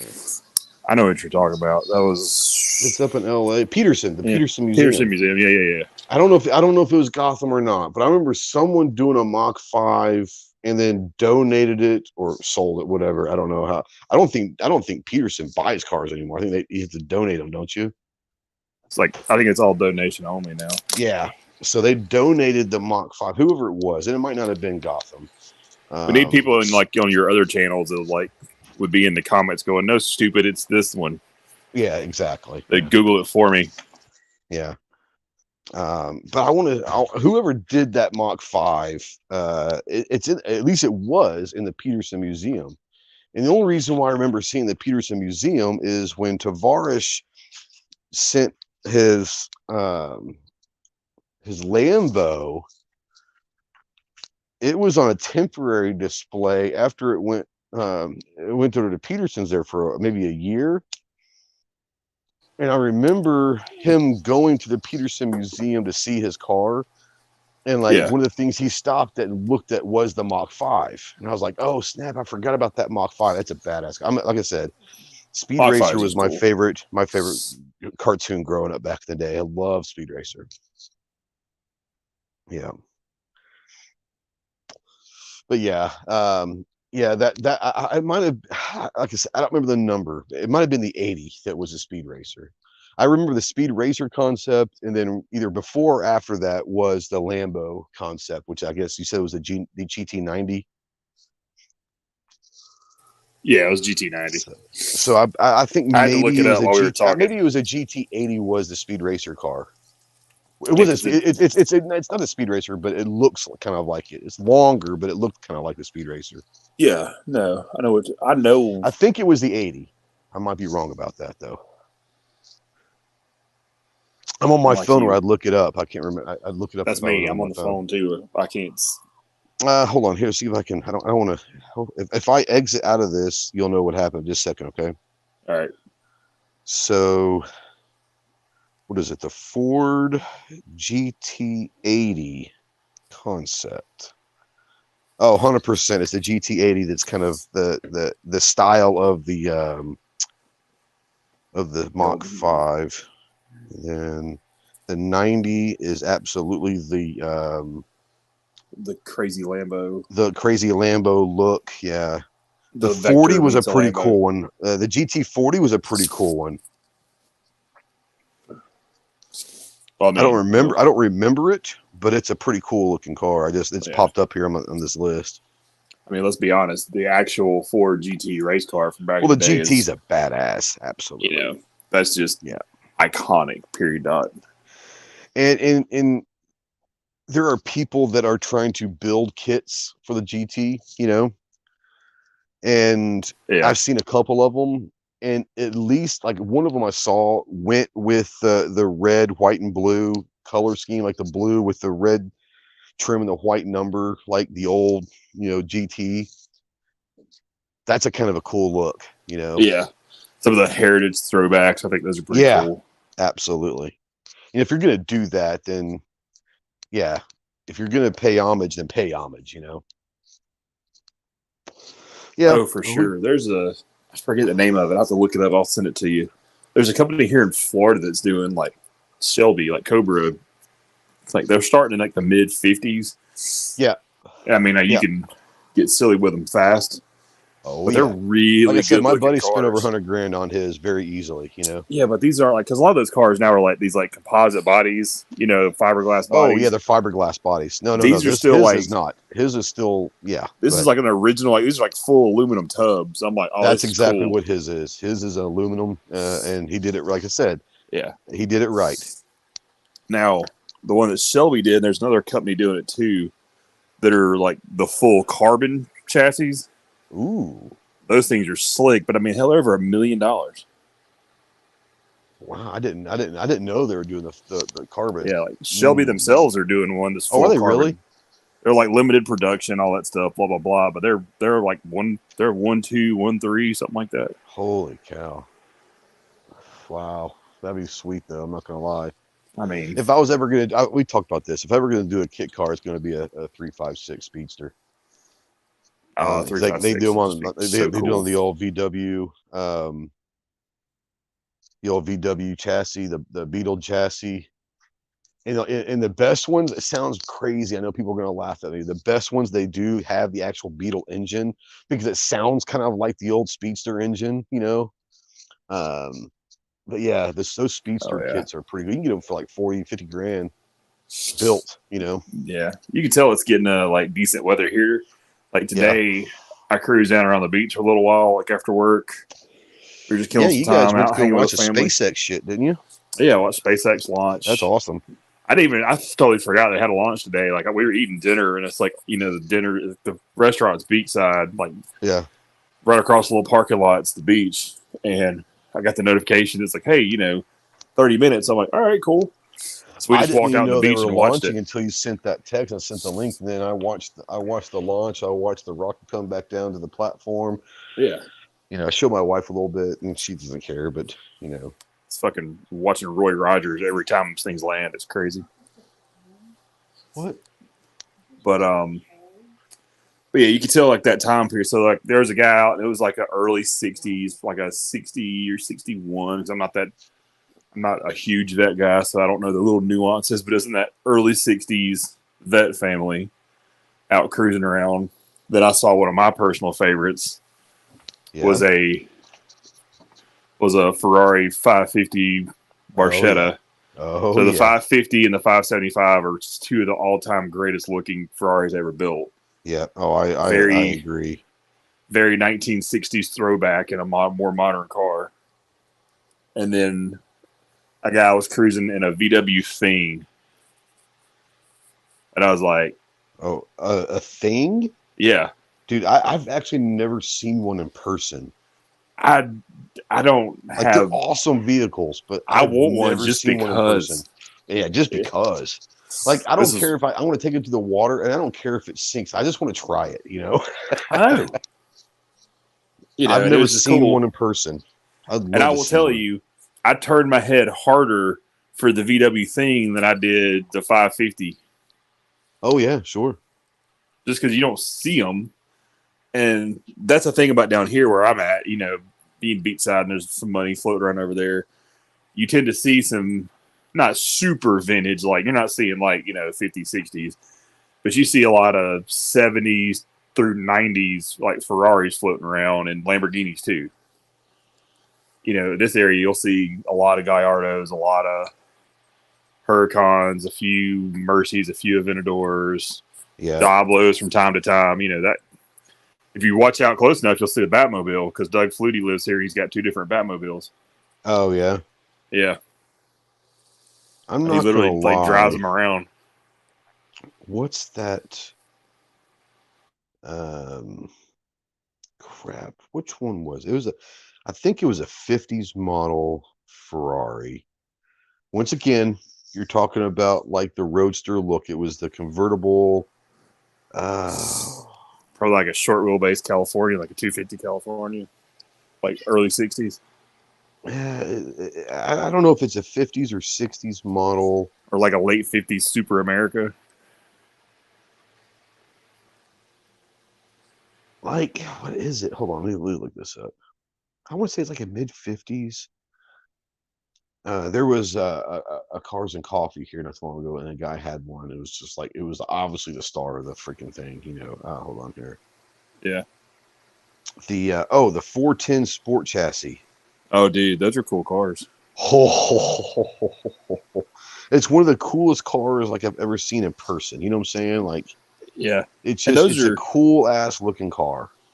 And they're not cheap, but those are still in that world relatively attainable because they're still in that, you know, $400,000 to $600,000 ballpark. Yeah. You know, we're sitting here going relatively attainable at, you know, $500,000. Yeah. But when you look at other cars from that time period that are transacting for $10 to $20 million, it's a little different. Yeah, let's see here. For sale there. For sale. Let's just see what some of them are out there. The 410 Super America. This is over at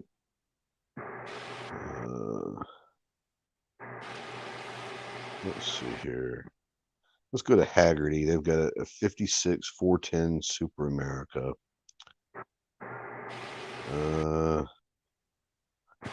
Oh shit, 19. Okay. Yeah, you start getting like concourse level cars, you can hang it up. 12 cylinder, 340 horsepower. Trying to see. Oh, there was only 11 of that particular model produced. That's why that is a 56 410 Super America with that engine, that configuration. There was literally 11 of them made. And that's what people don't realize. Like, it's not like that era, those cars, and it's a lot of those cars, not just Ferraris, but a lot of these different cars. They weren't all the same model. Like, it wasn't like we think of models now. Like, most of those cars were coach built. They're all, you know. Oh, yeah, absolutely. So, you know, Pininfarina did these bodies, and Scaglietti did these bodies, and, you know, this had this particular motor in it. This had this particular motor in it. You know, there's 47 examples, but only 3 of this one and 7 of this one. And, you know, there were such a lot of great cars built from like 55 to like 62, 63, to include like the old Aston Martin. I mean, once again, a lot of these cars are cars like the 356 Speedster, you know, the 410 and the Ferrari, the Aston Martin. Like all these cars are like the Roadster that I love. So maybe that's why I'm partial. But that was like the era of the original Roadsters, you know. And oh, dude, yeah. And the there cool were thing so about many that era, awesome ass cars back then. they're fantastic. And the super cool thing about that era to me is it was like you could see the bridge and the gap of like the jet age and the space race, all that stuff happening because you had cars on the edge of like, I got 1 foot in this classic way of doing things and then 1 foot in the modern way. And you saw that overlap because as you got into the later 60s, everything got, you know, much more futuristic looking. It was all space age stuff. Absolutely. Yeah. Because that was what was going on in the world, you know, is the space age and all of that. But yeah, it's just something. Jet travel was becoming a thing and the space race was a thing. And like but it showed something about that mid to late 50s and even like maybe to 62, 63, you know, like prior to the Mustang, right? Like I think when, you know, the Mustang changed a lot of things. But prior to the Mustang, like 55 to 64, 63, 62, there was just even the old Jags, like the old XKs and all of that. Oh, yeah, man. I mean, they're gorgeous to this day. I don't care. Oh, they are, you know, but they were just simple cars that, like, they look like they were designed and built to just have a blast in, you know, just have fun driving, you know. Yeah. They weren't caring about top speeds. They weren't caring. They were just like, man, just drive this thing. Like they were built for enjoyment.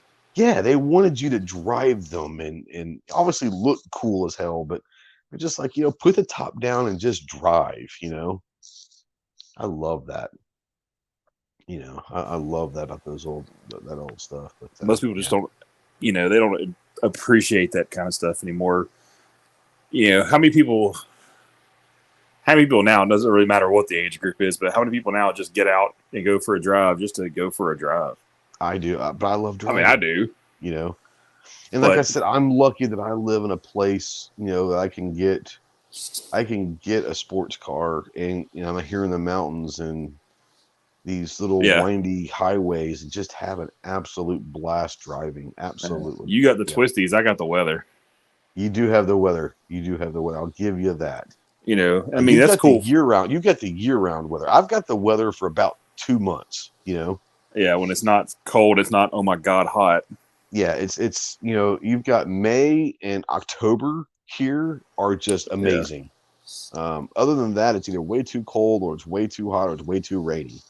I will say though, it's pretty cool being able to like literally cruise down A1A. Well, yeah, I mean, there are 2 classic highways. You have there's three. There's 3, in my opinion. I was going to say A1A and Pacific Coast Highway, but I think Route 66 is still pretty cool too. You know, it is, and I mean, it's a forgotten road for the most part now. But I still think I forgot about it until I said that. I thought I said, "Oh wait, there's 3," because I forgot about Route 66. You know, yeah, but you know, I would love to go blast down Pacific Coast.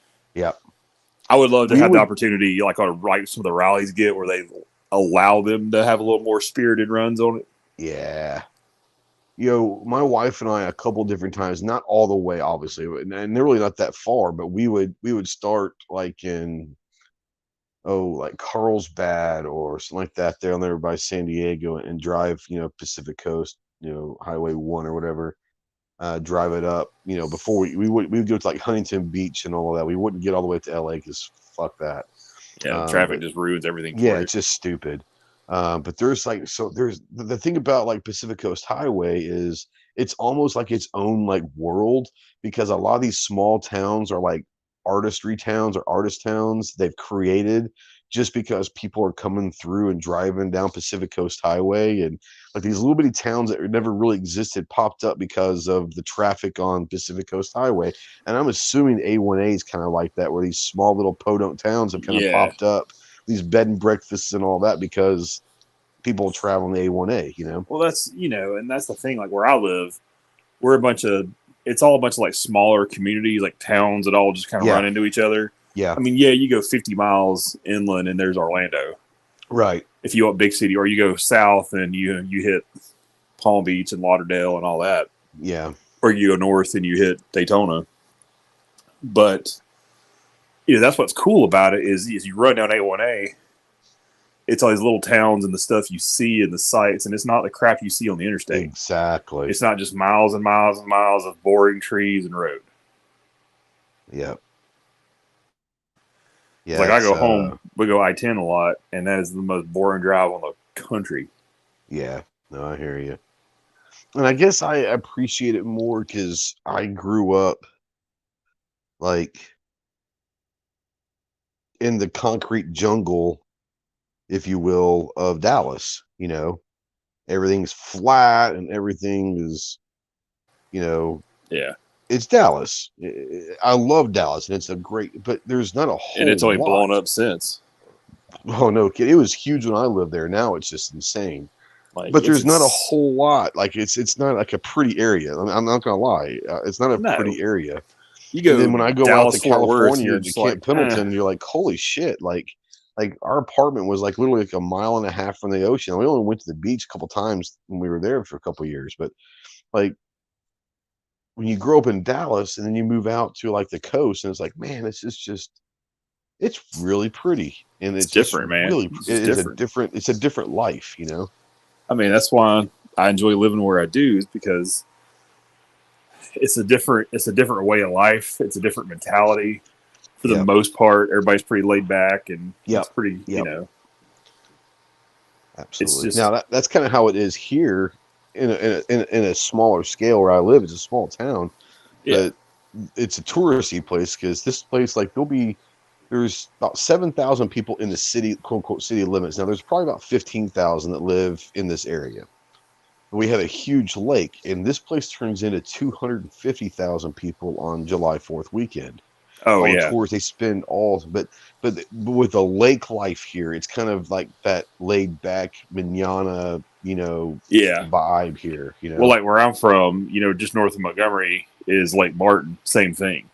Yeah. Huge lake and very nice houses and little towns all around it. But mood, when it comes July 4th, Labor Day, Memorial Day, it's just insanity. Like, there's a lot of the people that live here that go away for 4th of July weekend.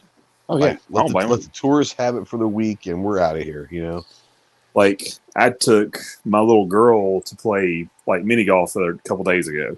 Yeah. I totally forgot it's spring break. Oh, yeah. Like, everyone has to Florida for spring break. Yeah. Yeah, well, I'm kind of isolated from that, but, just north of us is, like, close to the shops, Cocoa Beach. Yep. And, obviously more of a touristy area. And I didn't think about it, but I get over the causeway. I'm like, oh, yeah, there they are. Yep. It's spring break. Yep. And they're everywhere. I'm assuming Daytona's still nuts for spring break. Dude, Daytona's crazy. Back in the day. Yeah. You just had bike week. Crazy. Oh, yeah. Bike week just finished at Daytona plus spring break. Yeah. I don't want to go nowhere near Daytona for a while. Right. Yeah. But and then on the Gulf side, Panama City's pretty crazy in that area. Destin and all that. The Redneck Riviera is pretty crazy. It's my old backyard, man. And from Gulf Shores, Orange Beach to PC, this time of year is it's crazy. Now, like Panama City cracked down on that stuff pretty hard a few years ago. Oh, did they? Oh yeah, spring break ain't like it's not what it was. The Club La Vila days are long gone. Oh, okay. Like the in-laws condo we always stay around in, we got to use was literally right next to Club La Vila. Yeah. See, in Texas, we always go down to South Padre. That was the place to go to South Padre. It was amazing. Be right now, there. I would never want to be down there now, but for that high school time frame, it was the greatest place in the world. Oh yeah, South Padre. I learned a lot down there. Get a little drunk, wind up in Mexico. What happened? Matamoros. Oh man, Matamoros was awesome. Yeah, I love Matamoros. But it was a lot different back then. Like I enjoyed when I was at Pendleton. I enjoyed we didn't go a bunch. We would go every now and then. We would go down to Tijuana. Now, back in the day, like Tijuana was still kind of cool. Like, there's no way in hell I'd go to Tijuana now. You know, TJ's all, Yeah.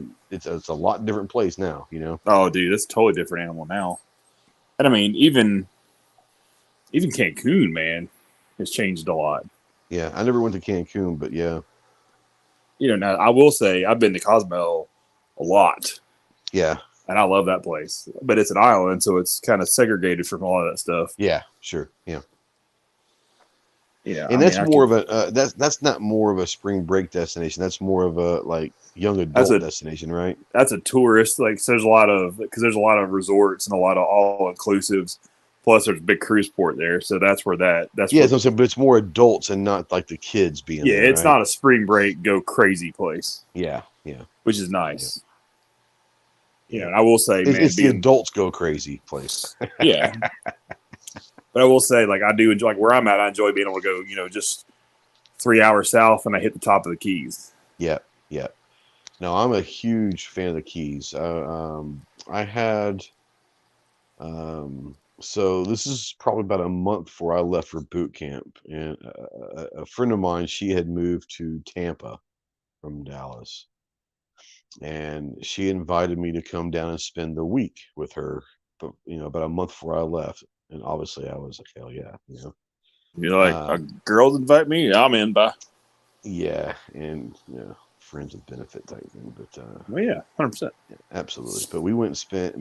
I flew into Tampa. She picked me up. We spent the night there at her place. Next morning, we got up at like 6 or 7 in the morning, and we drove down to the Keys.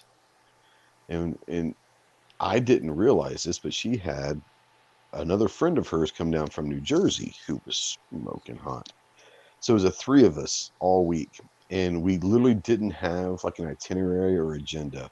We literally went from key to key and just found like some random place to sleep that night. And it was a blast, an absolute blast. I feel you. I used to do that crap all the time when I was younger.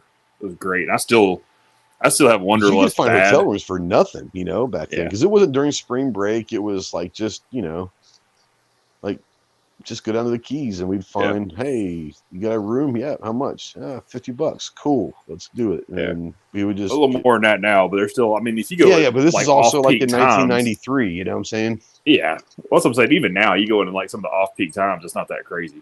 Yeah. Especially if you don't stay in Key West. If you stay in like Middle Keys or something, it's really not that bad. Yeah. So we stayed at Biscayne, Largo. We never actually stayed at Key West. We went to Key West, but we didn't stay there. I want to say because we couldn't find anything, or we couldn't find anything that was like at all cheap.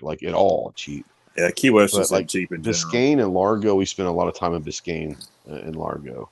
Mm-hmm. And I love. Those are cool. I really like Marathon Island Mirada, like right there in the middle. Yeah, we stayed one night there. One, and we were literally the only people at this little hotel. It was on the beach. It was old, like old one. Yeah, literally on the beach, and we were the only people at this place, like the only ones at this hotel. I don't know why. Is it clean? Maybe cool. It was clean enough. I mean, we were like 18, 19 years old. Like, well, that's what I'm saying. Like, there's not a chalk outline and questionable things on the bed. There was no blood on the floor. Then we were good, you know. I mean, I've stayed at some places I would never stay in. Not gonna lie, one bed's just fine, you know. Yeah, that's all we need. That's all we needed. But no, it was blessed, like being the only ones at this place, and they had like, because the hotel, like, I don't know if it was a private beach, but it was like the beach right there in front of it. Like, we had the entire beach to ourselves. There was no one there, and it was amazing. That's what I'm talking about. It was awesome. Yeah, that was the coolest thing. That was the first time, like, was it 7 Mile Bridge or whatever it's called? Yeah. Like, that's crazy, bro. Like, that first experience on that bridge is like so cool. Like, holy cow, this is amazing, right? My wife. You're also worried, like, we make sure we got gas. Like, make sure, you know. I mean, it's not that long, but it seems like you're literally in the middle of nowhere. Like, yeah, there's no turning back. There's no pulling off for gas. You better have it till you get to the islands. That's it. It's pretty awesome. And she had a Jeep. She had a Jeep, and we didn't have the top on and all that. So it was just, we were just cruising in a Jeep, man, and cruising the islands. And it was like it was like the most perfect way before I left for my life changing in boot camp. But like, it was an amazing week. We just had a lot of fun. We got hammered drunk and just had a good time and all that. And it was one of those things where, like, we had no cares. We had no responsibilities. Like, we had a week of basically being bums, island hopping. And I'll never forget that. That was just a fun experience. Yeah. And let's Yeah, be the Keys will 100% always hold a honest. You would special do it place right in- now. 100% I would. In a heartbeat, I'd do it right now. It'd be obviously different, but, because you didn't have the carefree, mentality back then as you did back then. But yeah, like, I mean, I can turn my phone off for a week. Yeah. Oh man. Right. Like, the Keys will always hold a special place in my heart because of that week. But yeah, I'd love to go down there and just me and my wife just go down there and just find some random hotel for the night and, eat shrimp and lobster and steak and not really care if it's any good or not, and just like do nothing. Like you said, turn the phones off. Like, oh man. Yeah. Well, I mean, it's talking like automotive stuff, that's one of the best things about having a car is just, you know what? I feel like going wherever today. I'm going to go. Bye. Like, what would be so much fun is if, like, fly into Miami, right? And if I could find like a 356 Speedster or something and rent it and use that to go and cruise the Keys with, wouldn't that just be amazing? Go cruise one south.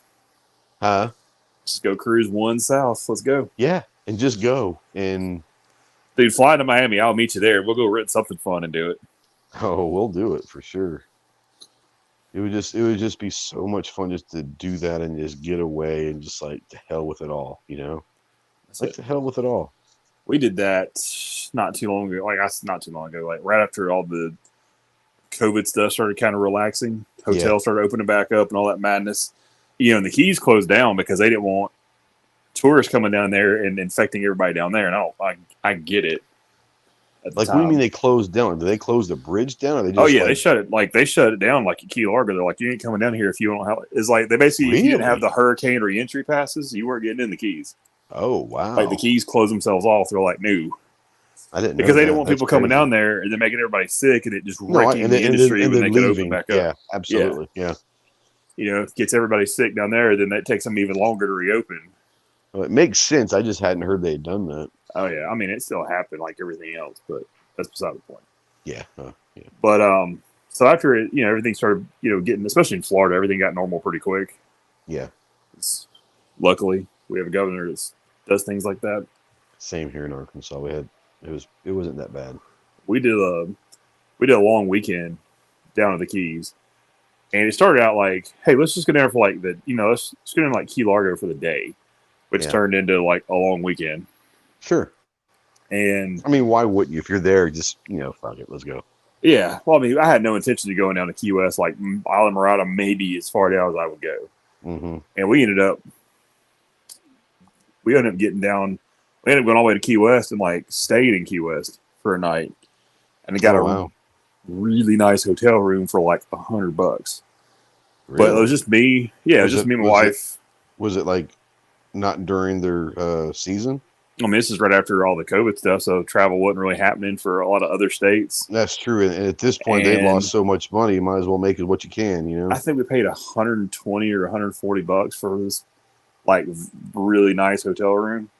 Yeah, and I think it was the Gates where we stayed. I think it was the Gates. Anyway, it was a nice place, huge pool. It's just my wife. This is before the baby was born, so it was just me, my wife, and the little girl. Yeah. So she was having a blast running around, seeing all, just doing whatever. But I literally, we started driving down there. I turned my phone off. Absolutely. I didn't touch it. I looked at her. I was like, turn yours off. Please put it on silent. I'll look at it. I was like, I don't want to hear nothing from nobody for a couple of days. Like, let's just enjoy this. Yeah. Largo. So good. What's that one place? My favorite place And I don't even know. It was north of Marathon. Um,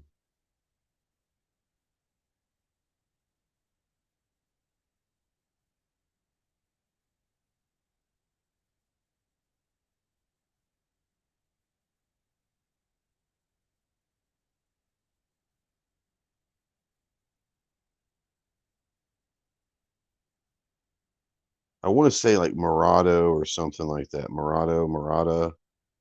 I mean, I might not be, but that was like no one was there. Also, then you had Duck Island. You ever been to Duck Island? Or been like stayed at Duck Island anywhere? You there? Like it wouldn't unmute. I was like, what the crap?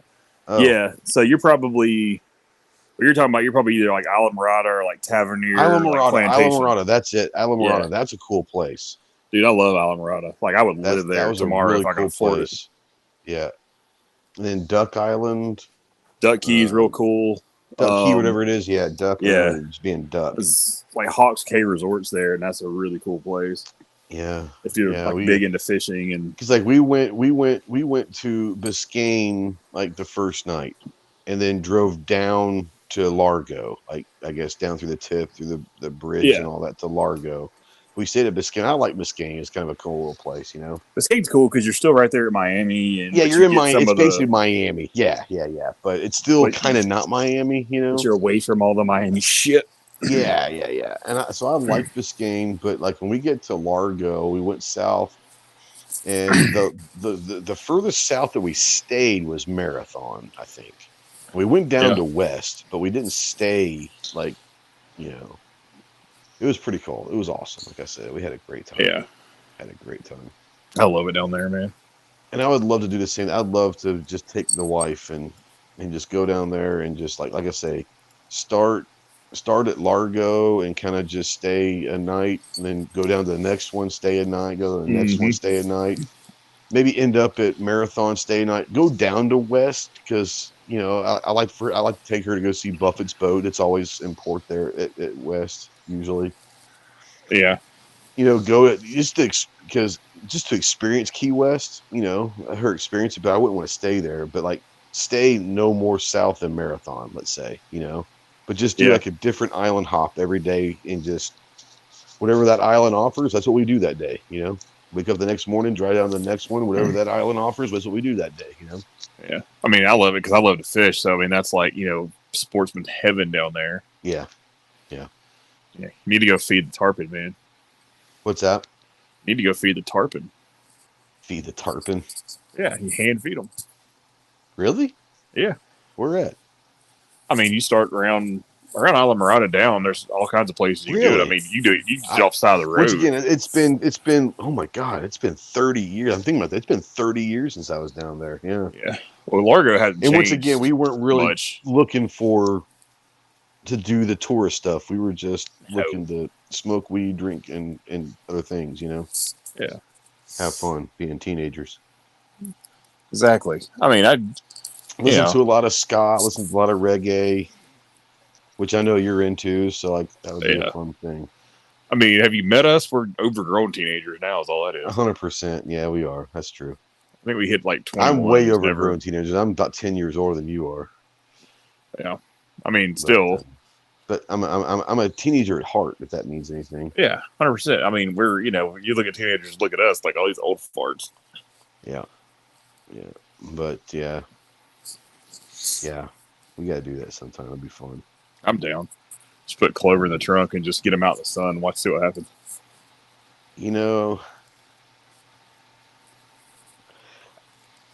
I don't know if he'd know how to have fun doing that stuff. He's not the most adventurous guy in the world. He doesn't have a choice around us. That's what's fun. This is true. Because we drag him into situations, and that's what's now Armentia great. would. Armentia would have a blast, and she would make him have a blast. Yeah. You couldn't tell some people, like you couldn't tell Snob because he'd show up in like some over the top, mankini or something, and yeah, he would. Yeah, I can't handle that. Here to relax. Yeah. Throw me some board shorts and a t-shirt. That's all I need. And I'm good. Like one pair of board shorts and like a t-shirt for each day and some sandals. Yeah. That's all I need. Like I'm good for the whole week. Like I don't care. I can like on trips like that. I can literally live out of a backpack and like, Oh, absolutely. And you know what? I would just because that's the way it was. Like I Yeah. literally flew to Miami with a backpack, and I had like 2 swimsuits and like I 5 need all that t-shirts, shit. and that's it. That's it. Yeah. Trust me, I could find somewhere to wash something if I need to. All it fails, I'll buy a t-shirt or something. You know, I'll go buy a t-shirt for $9.99 somewhere. You know. Yeah. Who cares? Absolutely. Like, but it's pink. I don't give a shit. I don't care. That's what it's about. Yeah. Yeah, we gotta do that sometime. I was back in my Definitely. definite live fast, die pretty days.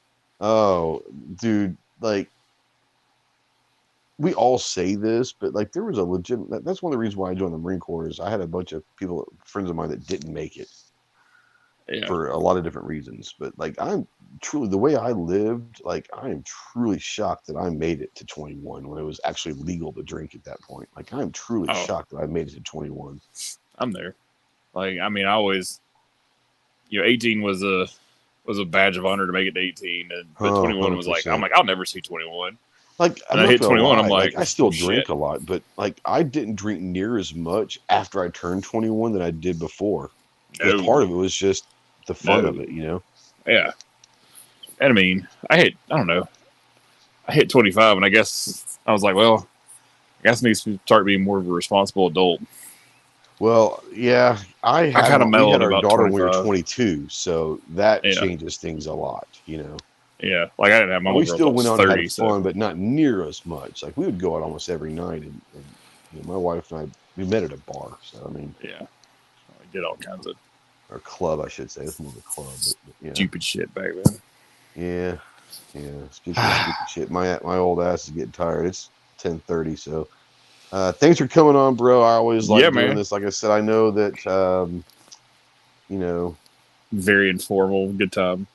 Just this is what this podcast is about. You know, you can go down whatever roads, literally, no pun intended or pun intended, we want and have fun with it. But yeah, if you're out there watching in replay or listening to podcasts and it's before the 19th, Sunday, March 19th at 8 Central, the only time zone, the real time zone, the Central time zone. Come check out the Ghost and Clover podcast powered by EAA. That's going to be streaming on the Ghost Tactical YouTube channel, the Clover Tech channel, and the Ghost and Clover. Now, once we go off air, it'll only be able to be seen in replay on the Ghost and Clover. So make sure you go subscribe to that channel. And then the next day, that Monday, you'll have it on both Clover and I's, all of our podcast platforms. But that's a fun one we start. This will be episode 2. And thanks to EAA for sponsoring that. And that one's kind of a fun because it's not guns, it's not cars, it's whatever. We each bring a topic, and we have 15 minutes to talk about whatever topic. Like mine last time was like favorite band, you know. And I think his was like shoes because he had just gotten his Snoop Dogg Skechers, you know, and so it could be anything. Is we each bring a 15-minute topic, and then the last topic of the conversation is chosen by a audience member. So we randomly draw an audience member that's there in the live chat, and within reason, obviously. But there's only a few things we won't talk about. But we randomly draw a member of the audience, and then they get to tell us what to talk about for the next 10 to 15 minutes. Which is pretty awesome. We enjoy it. So come check out the Ghost and Clover podcast with me and my good friend Chris over at Clover Tech, and we do all that. And that's powered by EAA and all of that. And we do that every other Sunday. So this coming Sunday, 8 Central. Go check out the Ghost and Clover podcast. Chase, thanks so much for coming on.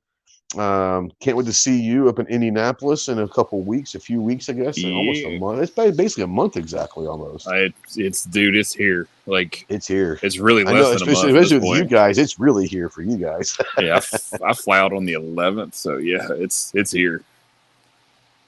I will be getting there the 13th, and we're going to be doing the bullet run So if you're not, I know you'll probably be setting up, but we're going to be meeting at 6 o'clock at Indianapolis Motor Speedway for the finish line of the Bullet Run. So if you can break away, Chase, at 6 p.m. on Thursday, when you probably won't be able to, you'll be stone ass busy. But if you are, come on out there. And if you're out there and you're going to be in Indianapolis the weekend of April 14th, whatever, we are doing the first the inaugural Bullet Run. It's kind of like a rally / scavenger hunt.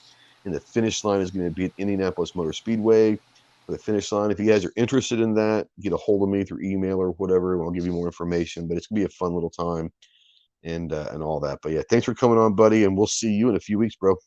Yeah, man. Y'all too. All right, Appreciate we'll it. see you soon. Yeah, thanks for coming on, guys. Thanks for the people that were here earlier. If you're watching this replay or listening to the podcast, thank you so much. Make sure that you subscribe to the YouTube channel, follow all the stuff and all of that. And I had to come up with like a little catchphrase that I always put into all of my stuff, right? So my Ghost Tactical stuff, that's Semper Fi, and my Jarhead podcast is Semper Fi and all that. So I came up with one, and I don't know if it's kind of cheesy and kind of corny, but I don't like ending podcasts on saying, all right, see you later, bye. I don't like doing that. So I came up with a little catchphrase. So tell me what you think about this, Chase. Drive fast or get the hell out of the way. I mean, that's legitimately my motto, so I'm in. So we're going to start using that one. All right. So guys, thank you so much for watching and listening. We'll see you soon. Remember, drive fast or get the hell out of the way.